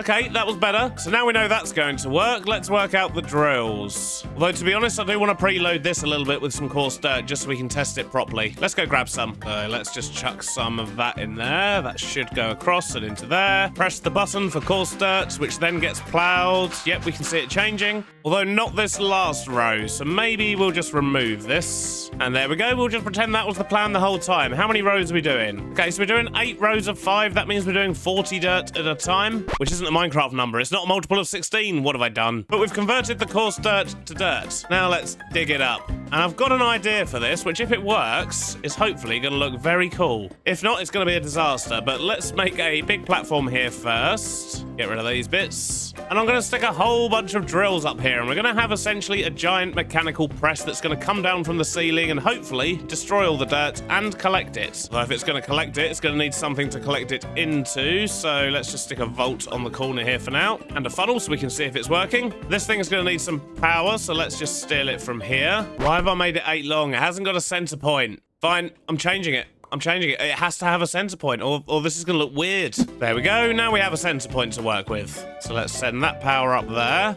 We're also going to want a sequence gear shift here. Bring that upwards, and let's just make a hole in the floor for now. And then we're going to need to bring this power over to the center, to there. And what I want to make is a sticky mechanical piston. And as long as we add enough poles on the back, it should go the distance we want. So we need to make one of these first, and then we need one of these. I don't have any slime. And to be honest, I don't think I've got any more here either. I'm pretty sure I used the last of it. Yeah, I did. When I was making those backpacks. That's another basic farm I just haven't got around to making yet. Slime. I'll just get that added to the list. And yes, stone is on that list. Believe it or not, I haven't actually automated that yet. I've just been cooking cobble when I need it. But we can make slime fairly easily. We just need one of these and a piece of dough. Oh, I guess we're making dough as well then. So let's just chuck this wheat flour in there. That gives us dough. And I think this is how you make the slime. Yep, perfect. And there we go. That's what we needed. So if we put that there, that has connected. We want this to only place in the starting position, so it will never actually place properly until it's back up here. And we need it to go down 4 blocks, I believe. So, oh, that just about fits. Now we need to glue the platform and the drills together like that. We want the piston to move 4 meters this time, I believe, in each direction. Maybe we'll give it a slight delay actually in between just to make sure. Now let's give this a test. Oh, well, it definitely goes down. Ah, not enough. So it needs time to actually drill out the dirt, it would seem. Let's try that. Yes, look at that. So now we've got to work out the timing so that this one fires and then the drill comes down. So let's think about this. If we put, say, a 10-second delay on that for now, and we'll just put redstone into that block and feed that this way. So something quick and dirty like this should do for testing. So fire that one, which places the dirt. That is so satisfying. And then, look at that, 10 seconds was almost perfect.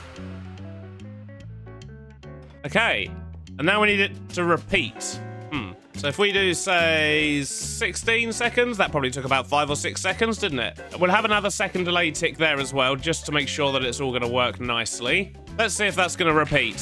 So lay the dirt, and the drill comes down. Goes back up.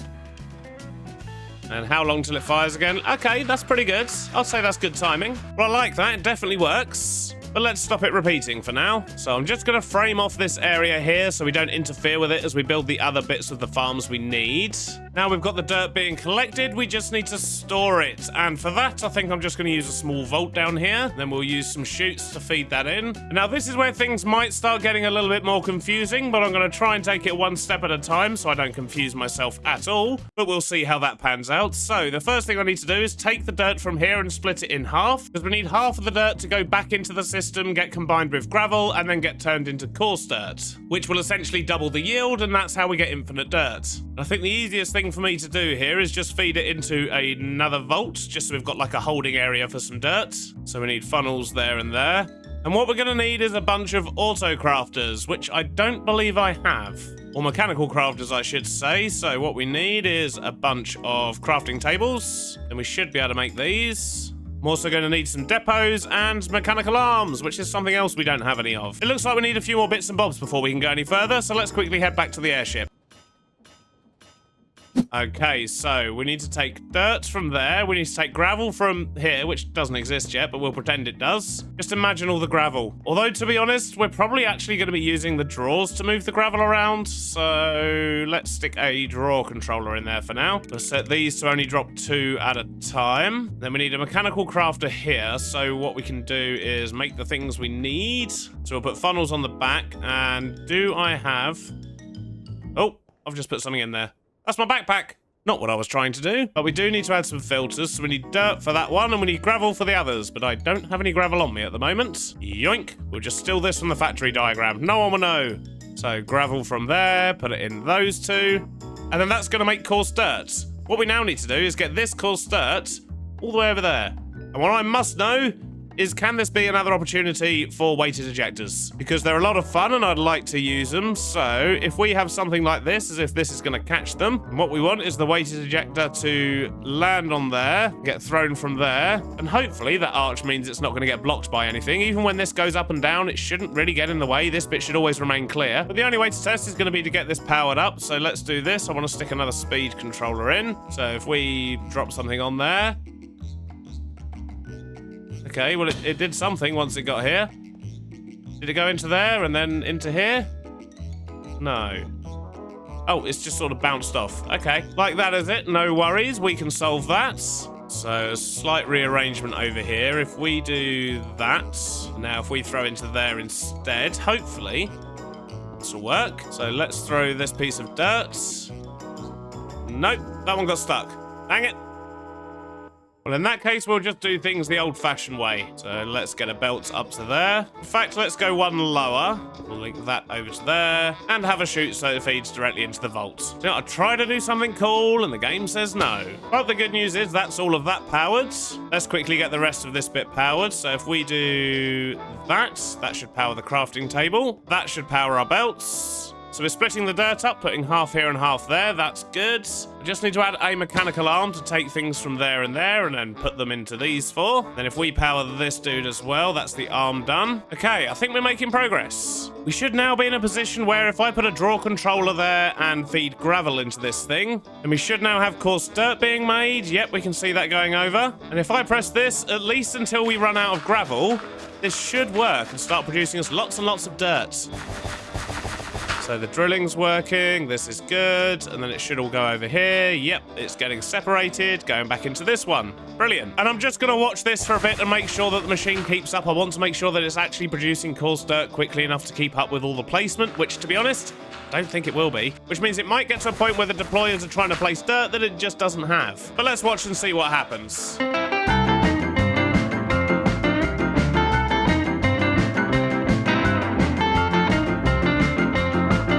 Aha, yep, look, as expected, we're running out. Let's see how much extra we need. It should eventually get to a point where it balances out, so it's only ever placing what it's generating. And this might be that point, which means we need to be producing this twice as fast. And I'm sure that's something we can arrange if we just do this, then get some more funnels on the back here, add some filters and a little bit of power, which we can just do that. Get a new mechanical arm to take from there and place them in there and just do that. In theory, we should be producing twice as much now. So after a couple more runs, we should have enough to actually fill up this platform. Let's do some more watching.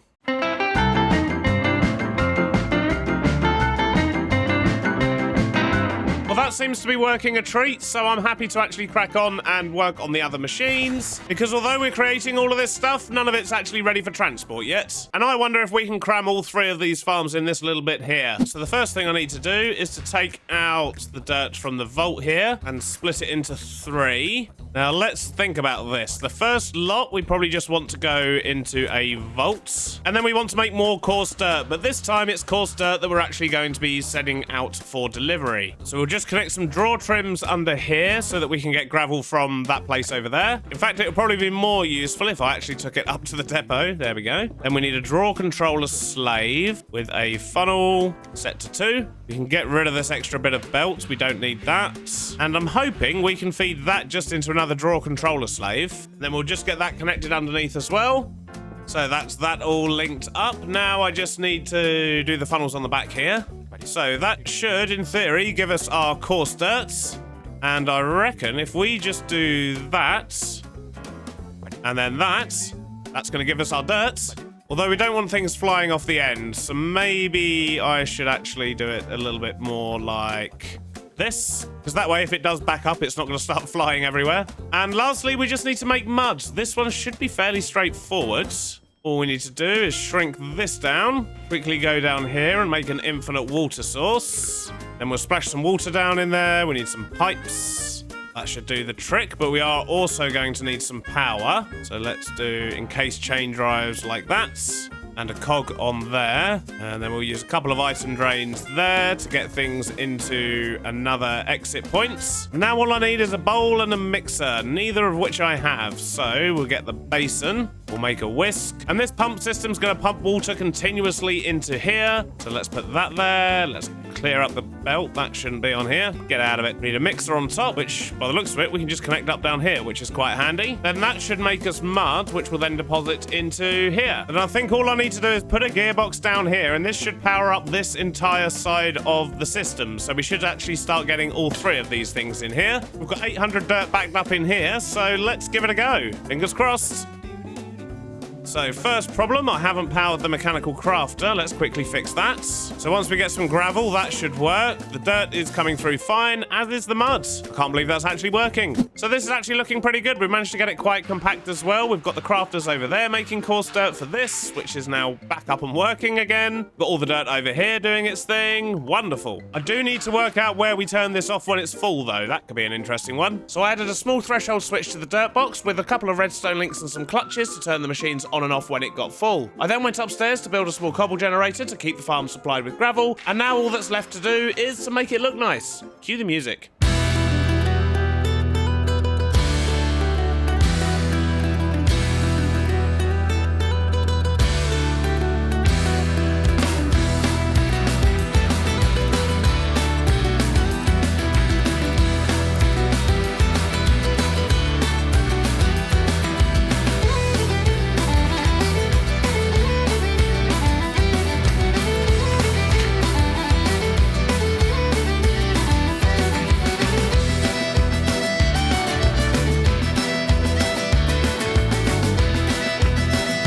Oh no!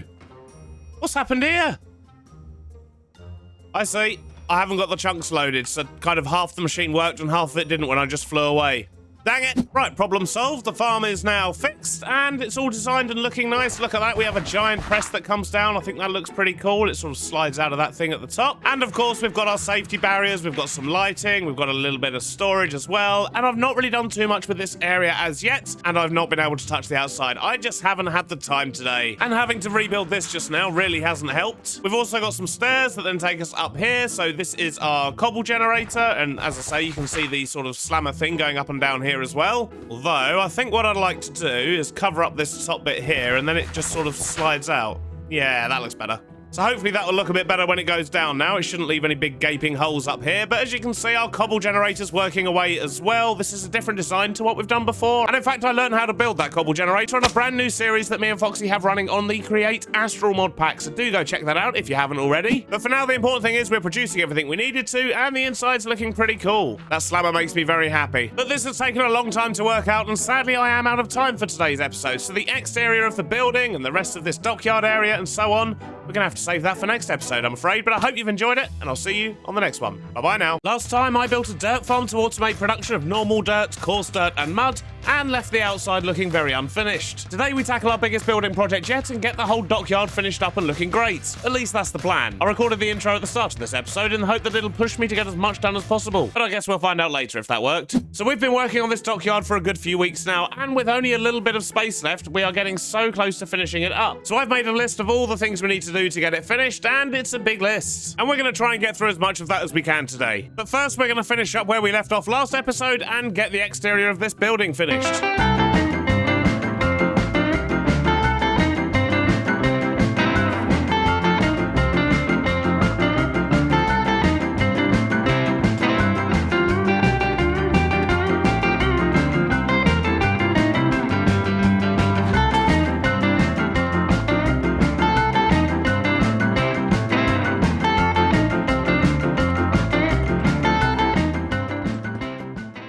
Well, all right, that's certainly looking a lot better. And I didn't even put chimneys on it. Makes a change, doesn't it? But I particularly like these garage doors we've got down here. We could potentially make them move as well, but I don't really think we need to be perfectly honest. I've made a start on the outside as well, but I've not touched that side of the yard yet. However, I have got the fences up all the way round. We've textured everything. We've got pipes and whatnot. We've got fans and tanks on the roof, and I've textured everything all the way round. So looking good. But I think I do want to get the other half of this sort of yardy compound type thing sorted as well.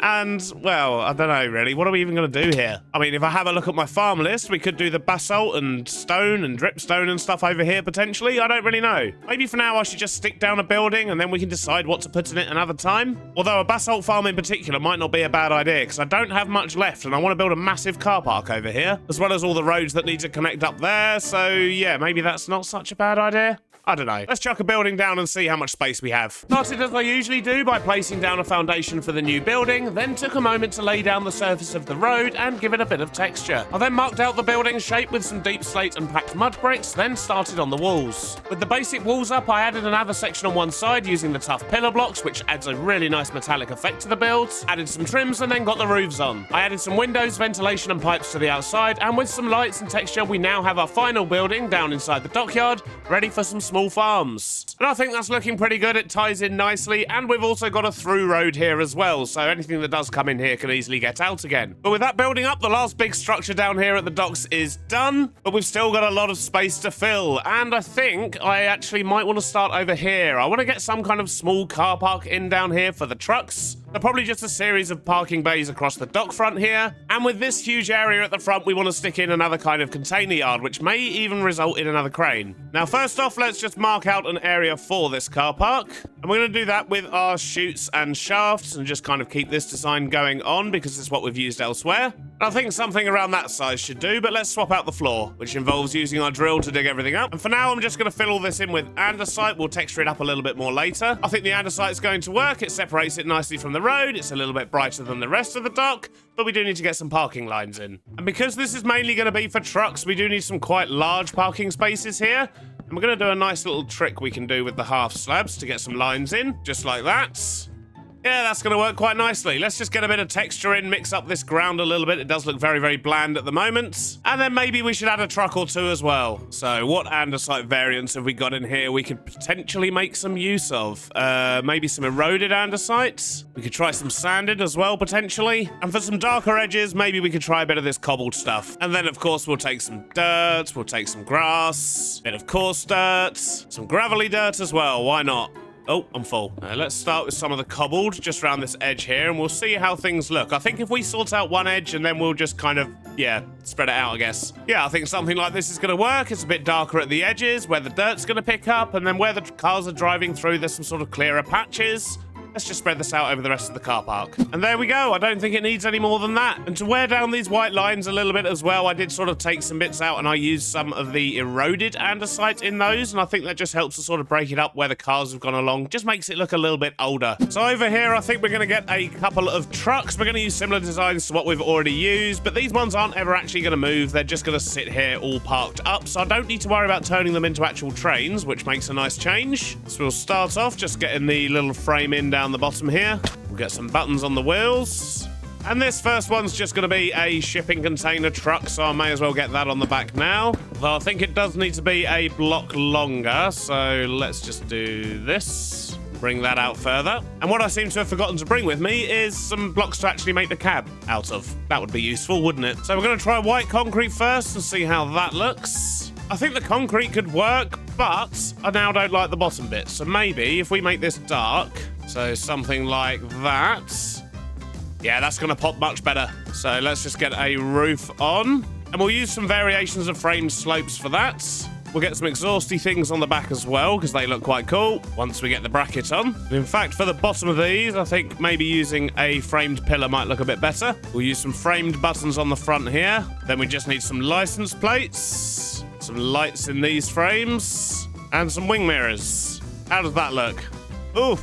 That's very white. maybe white wasn't the way to go here. Maybe grey instead. Let's see how this looks. Well, colour-wise, I definitely prefer the grey, but it needs a little bit of texture, so let's go make a couple of variants. And there we go. I think we're done with our first parked truck. That works nicely. But I think I want to stick another one in, maybe facing the other direction, and probably with a different back. But we know the routine, so let's get the base in. Add a cab. We'll have a nice bright blue one this time. And we're going to do something a bit different for the back of this one, so maybe let's get like a big old water tank type thing on it, and then get some panels on the sides. All right, there we go. Another little van parked up there, and it's a bit different to what else we've got going around, so that's quite nice. And I think with that, our tiny little car park at the front here is done. And next up, maybe we should add another container yard here. Which means I'm going to need a whole load of vaults and crates and things like that to stack up, and that means I need to go crush lots of iron again. One of these days, I will make a vault factory. But for now, we'll just stare at these for a bit.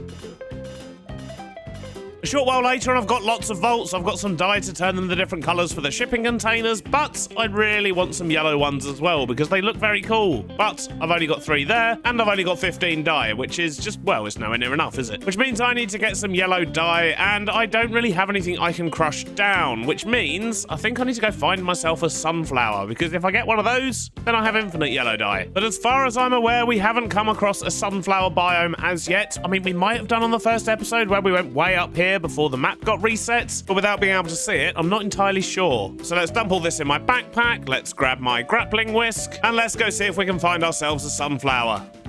There's lots of dandelions we could collect, but I'd rather just try and find a sunflower, because then we've got it infinitely for the future as well. And I guess I won't need to steal dirt from places like this anymore now we've got a dirt farm. That's nice.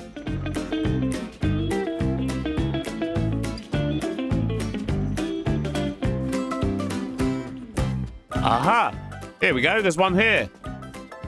Yoink. We'll take another one just in case, but we haven't had to go too far, actually. We're just at some random village. I did look at these ones on the way as well, but didn't spot any there, but yeah, not bad. And now we have infinite yellow dye. Excellent. All right, let's work out this container yard. And I think the first thing I want to do is maybe get a fence up. So we'll grab a whole bunch of copycat panels, some framed corner pillars, and a bunch of spruce. So to get this fence up, we are going to be using copycat panels like this, but I don't really want a gap before this area here, so I might actually completely rip this out, and then I can pull the fence forward to the edge of the car park, and that means we can actually put posts and poles and things on the inside, which is going to look a lot better. Yeah, I think that's going to work better, and then if we get these corner pillars up, not quite like that, but more like this, that's going to work pretty good, and we'll sort out this floor later. We don't need this line here anymore. And then we'll bring out the fence this way a little bit.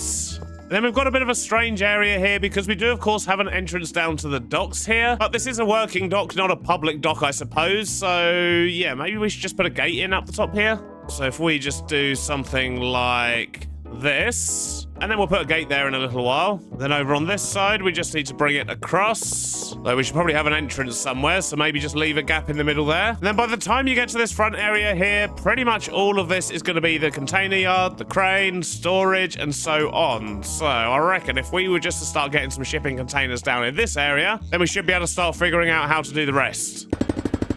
Well, the shipping containers definitely help, but I think we need a few other boxes and crates around as well. So we're going to use some of these things that we normally do, which is basically just a selection of the chipped crates. I think they work quite nicely. Those ones don't connect together. Aha, them ones do. That's better. It just needs a bit of texture on the roady bit now and maybe some form of a gate. So for the gate, I think I'm going to use these copycat panels with some andesite rails in. That'll do the trick nicely. Now let's sort out this road. And I do want the majority of this road to stay sort of fairly stony so it ties in with the rest of the dock, but that doesn't mean we can't mess around with the edges and add some sort of mud patches and a little bit of texture. There we go. I think that's looking pretty good, although we do need to sort out the rest of the dock now. And a huge portion of that is, of course, going to be another crane. We want to have one of these that sort of runs that way, and as it's the same dock, I think we are going to make it look the same as the one we have over here.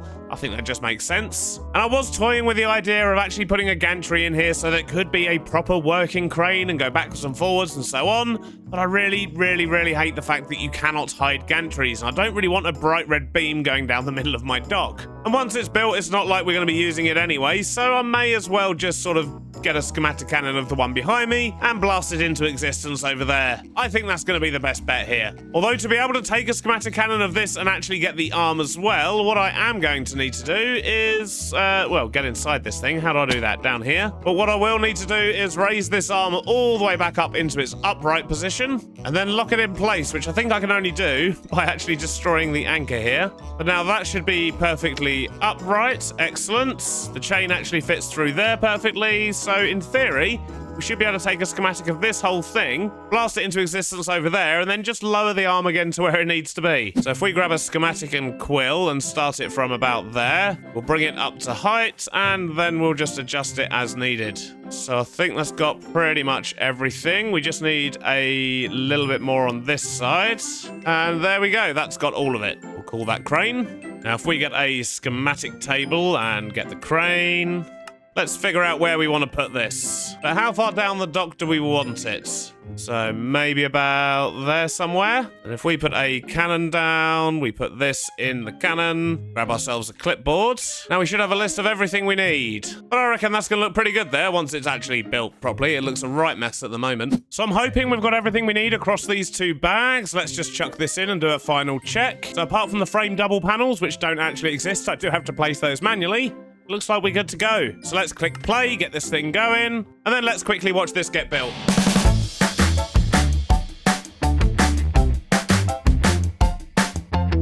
And a relatively short while later, we now have a wooden mess. So what we need to do is fill in all of these framed blocks because the schematic cannon just, well, doesn't like them. But this should only take a moment. All of the framed blocks are now filled in. I just need to lower the crane and hopefully we can get this lined up nice and easily. I'd say that's pretty much perfect. We just need a couple of extra chains in here and a block in there. And there we go, we now have a second crane. I just need to sort out the floor and the track and all that stuff. And not a gantry in sight. Look, I already said it doesn't need to be a working crane, it's just for visuals. So if we stretch this rail over to about here or so, stretch it out this side as well, and then we'll get some stoppers on the end, and cover the whole thing in slabs. And I know instead of using this rail here and then covering it in slabs, I could just use the exposed rail, but to be honest with you, it sticks up quite far from the ground. I mean, well, no further than this, but without these sort of planks that go across it and just the rail, I don't know, it just looks weird. I prefer it raised up and sort of embedded at the same time like this. And if I just get the andesite stairs in across here, which is the sort of groove that the other bits run in, I'd say this dock front area is coming along quite nicely. We've still got some detailing to do over here. I'm probably going to get more containers and boxes and things like that in.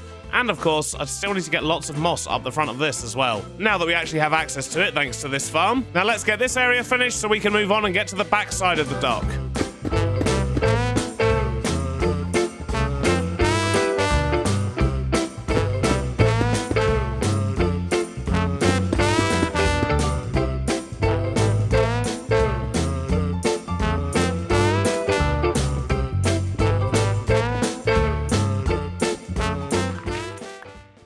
One trombone solo later, and we've got all this looking nice as well. It's nice and cluttered, nice and busy. We like this. That does mean the entire front side of the dock is now done, and we can move on to the back area. And over here, there's a few things I need to consider, because we do, of course, have the entrance to the dockyard up there, but we've already got a couple of trucks using that. And we are going to need more delivery trucks down here, because we still need to bring stuff in from overseas, which we're not even doing yet, but we will in future. I've got to get my Prismarine somehow, but that basically means we're going to need another delivery vehicle, and I don't want to keep sending vehicles up that way and into the same area we've got over there, because it's already fairly busy. There's already 4 vehicles that sort of drive around this internal area, and that means we're going to need a couple of things. First up, we need an additional road so we can actually get out at this side of the dock, and I think the sensible place to put it will be here. And secondly, we're also going to need another sort of drop-off collection point so that we can attach to the warehouse, and I'm hoping that we can actually stretch it over to here and put something on this side, and then still have stuff get stored in the warehouse over there, but I don't really know what range we've got left on our drawers. We'll have to test that out at a later date, but for now, we definitely do want to get this road in. And of course, I do want to build a nice big car park over here as well, and I think I want to sort of use the same surface as this, and that means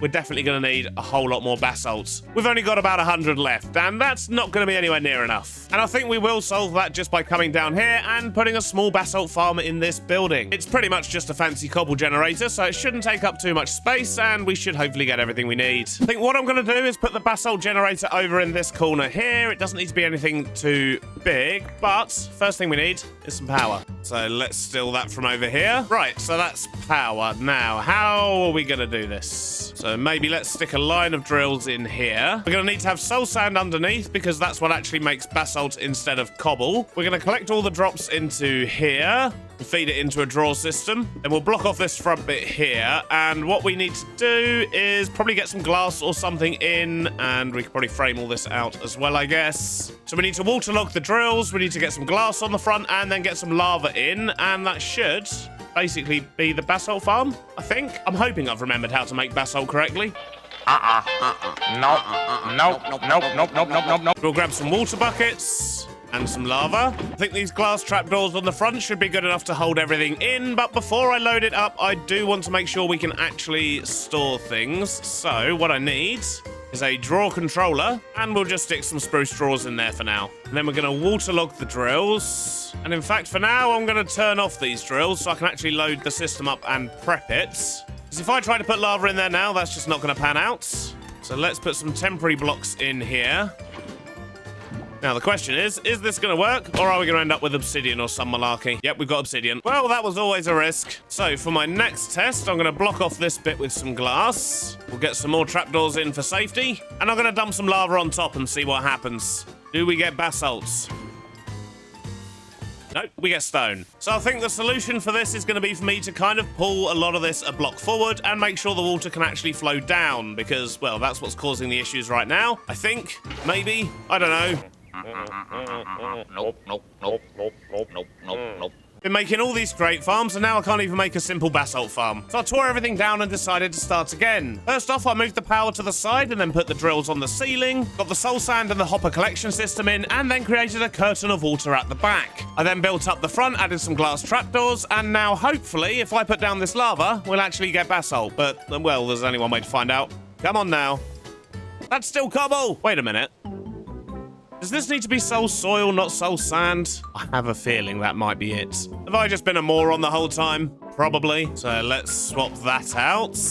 Although even if it does make basalt, now the hoppers can't pick it up. But let's see if it's actually going to make basalt first. No, it's not. Wait a minute.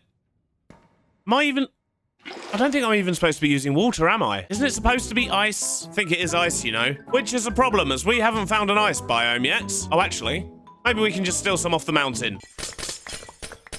Come on, this is my last hope. Ah, finally!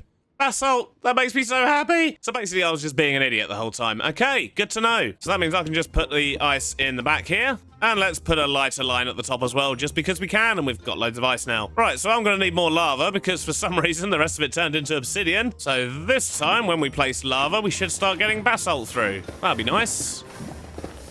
Wonderful. Look at that. Although, I need to fix the collection system. Come here, you. So if the hoppers aren't going to work, I think we're going to have to use the hopper minecart, which I think this is going to be the first one we've used all season. Although, to reduce lag, I could just do the backpack trick again like we did over in the fish farm. I've just made a hole in the wall. But if we were just to make another backpack with a tank upgrade and just a basic magnet, I don't think we'd need the advanced one. That's probably going to be the easiest way to get stuff into the system. So let's grab some string and some leather and go make another backpack. So we have a backpack with a basic pickup upgrade. The question is, what's the range on this one? Okay, 3. So, yep, that should work fine, as long as we put it in the middle. So I think the best thing to do will probably be to put it about here, and then we can put that in there. And now anything that goes in the farm will get picked up and go into the box. Brilliant. So let's just fill this in again and get the lava back in the top, and we should have a working farm. Better late than never, right? And now we're getting basalt. Wonderful. Now let's just get a threshold switch system all set up on this, because we don't want basalt spilling everywhere when it gets full. So we'll look at that box. In fact, let's move all this back a block first.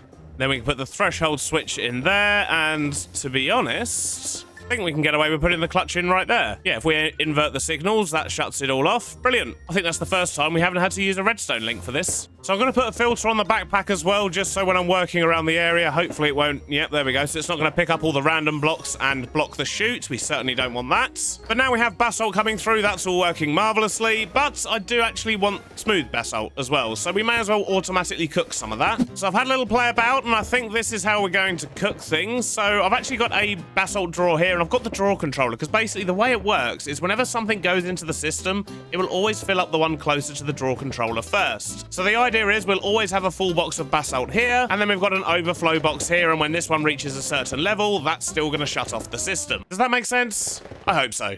So now what I need to do is put a funnel on there. We'll make sure that's only spitting out 16 at a time after this first batch. And then once it's cooked, we want it all to go in there. For now, let's just see it go round, I guess. Let's just stick a filter on there for now to stop it. So we need to get some lava in place over here.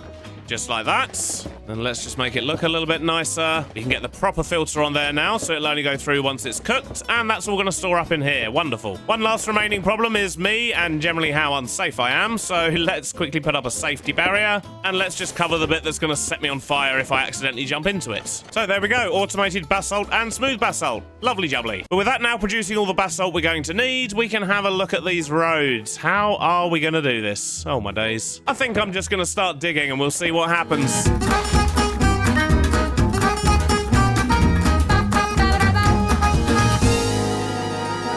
And I think that should just about do it. I've tried to make sure we've got enough space to actually sort of turn and get around these corners, because having them come down a slope and turning is horrible. But I think this should work, and this road here can carry on and link back up to the other side of that building, and we've got plenty of space here for other stuff. No idea what we're going to do with this space, though. Maybe some custom trees, finally? Who are we kidding? I'm not doing that today. I mean, it still needs some texture and everything, but at least it's laid out for now. But it's time to sort out this car park, and the first thing I need to do is just dig up all this stone and replace it with deep slate. So much digging today. But there's no need to bore you with that, so here we have a lovely blank car park. And I think the first thing I want to do here is just to separate this out from the road, but instead of using a wall, I think I might actually do some kind of a hedge or something, just to get a bit of greenery down this end. Although maybe this bit here would actually work better as a mixture of dirt and coarse dirt. We'll use a mixture of azaleas and dried sticks.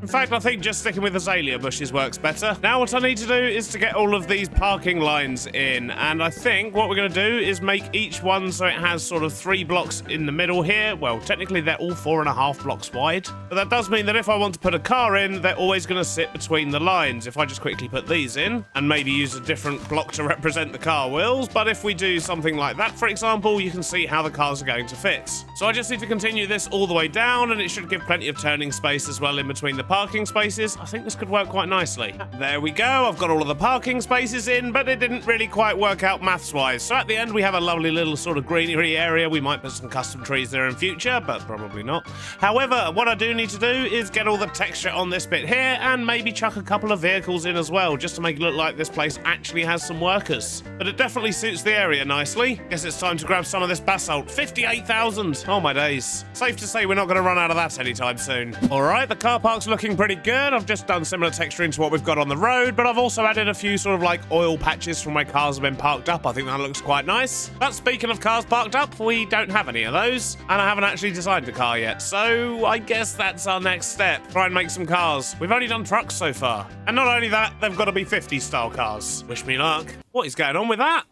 So it turns out making small 50s style cars is really difficult, and I'm not very good at it. But if we stay right back here and don't get any closer, it doesn't look so bad. I think designing these cars might take a little bit of work between episodes. But for now, let's have a look at the checklist and see how much we've done. So, car park at the back, done. Parking bays, done. Crane and shipping yard, done. Decorate dirt farm, done. Add new building, done. New dock entrance, done. New resource drop-off zone, nope. New delivery vehicle, nope. Back wall texturing, nope. And seawall moss, no. But I think we have done pretty well. I mean, look at all these cinematic shots. Oh, doesn't it look wonderful? But sadly, that is all I've got time for today. I'm going on holiday in a matter of hours, so there might be a slight delay before the next episode, but I hope you've enjoyed it, and I'll see you on the next one. Bye-bye now.